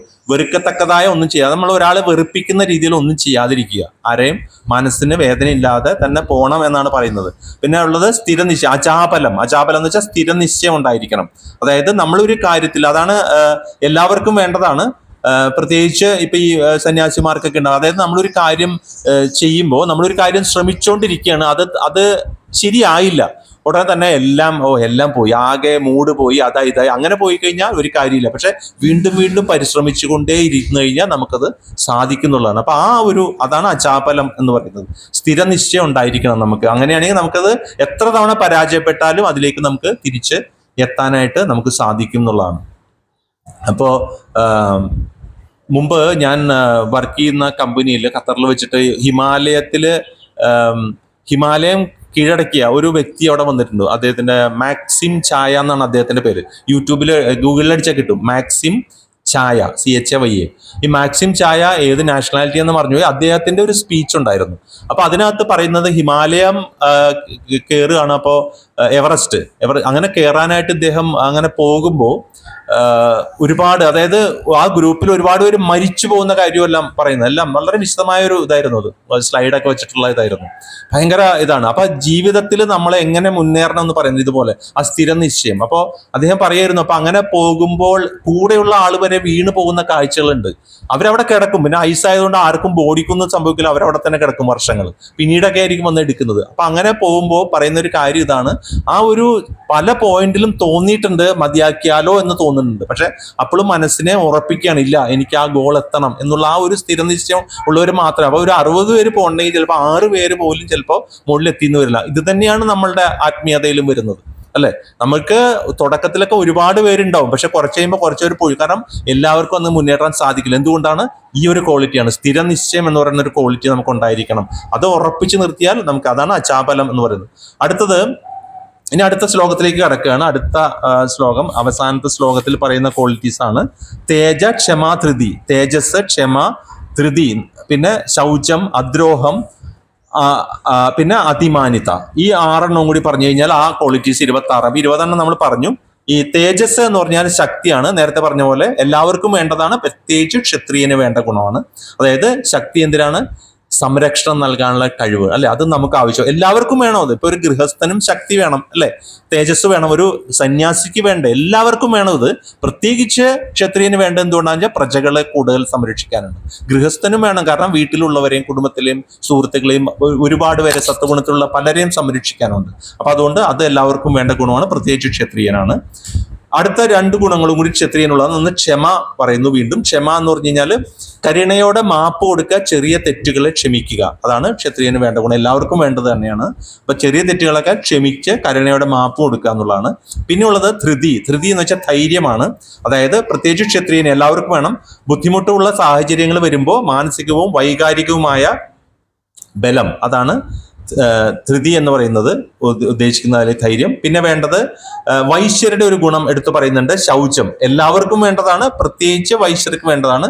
ആന്തരികവും ബാഹ്യവുമായ ശുദ്ധി ആണ് അവിടെ ഉദ്ദേശിക്കുന്നത്. അതായത് പെരുമാറ്റത്തിലെ ശുദ്ധി. കുടില തന്ത്രങ്ങളൊന്നും പാടില്ല, വളരെ മാന്യമായ പെരുമാറ്റമായിരിക്കണം.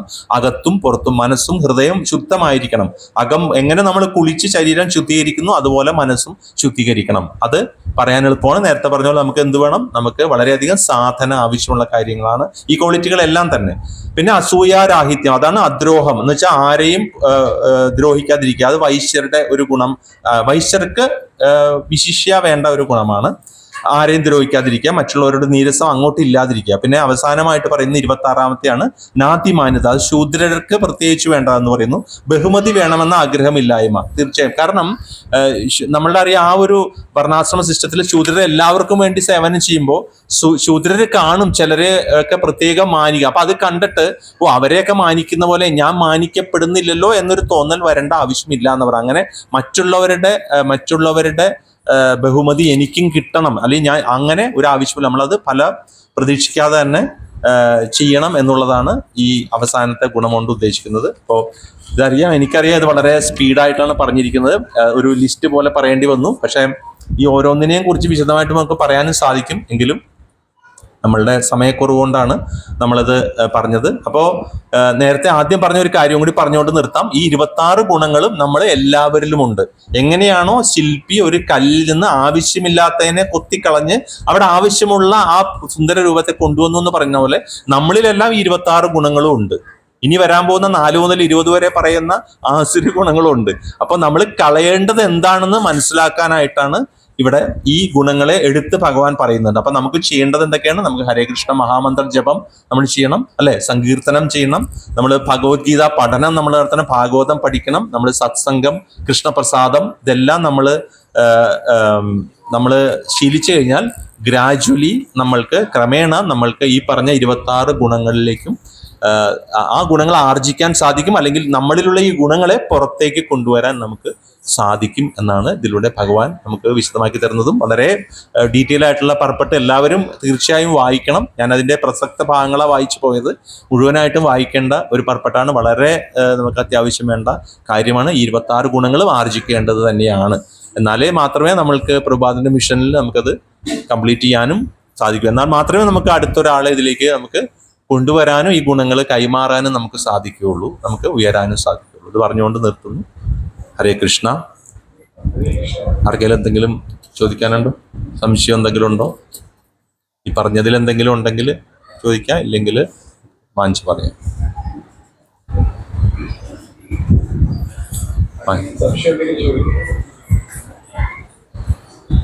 സംശയം ചോദിക്കാനുള്ള ഗ്യാപ്പ് ഞാൻ കൊടുത്തില്ല എന്ന് തോന്നുന്നു. 26 ഗുണങ്ങൾ ശ്വാസം വിടാണ്ട് പറയായിരുന്നു. അതൊരു ഗുണങ്ങളുടെ ലിസ്റ്റാണ്. അപ്പം അത് എന്തായാലും അത് ഡീറ്റെയിൽ ആയിട്ട് തന്നെ നമ്മൾ പറപ്പെട്ട് ഏറ്റവും പ്രസക്ത ഭാഗങ്ങളാണ് നമ്മൾ പറഞ്ഞു പോയത്. ഹരേ കൃഷ്ണ. വഞ്ചാകൽപത രൂപശ്ച കൃപ സിന്ധുഭ്യം പാവനേഭ്യം വൈഷ്ണവേഭ്യോ നമോ നമഃ. അനന്തകോടി വൈഷ്ണവ ഭക്തവൃന്ദയ്ക്ക് ശ്രീല പ്രഭാതിക്ക് ജയ് ഗുരുദേവിക്ക് ജയ് ഗുരു പ്രമാണത്തെ.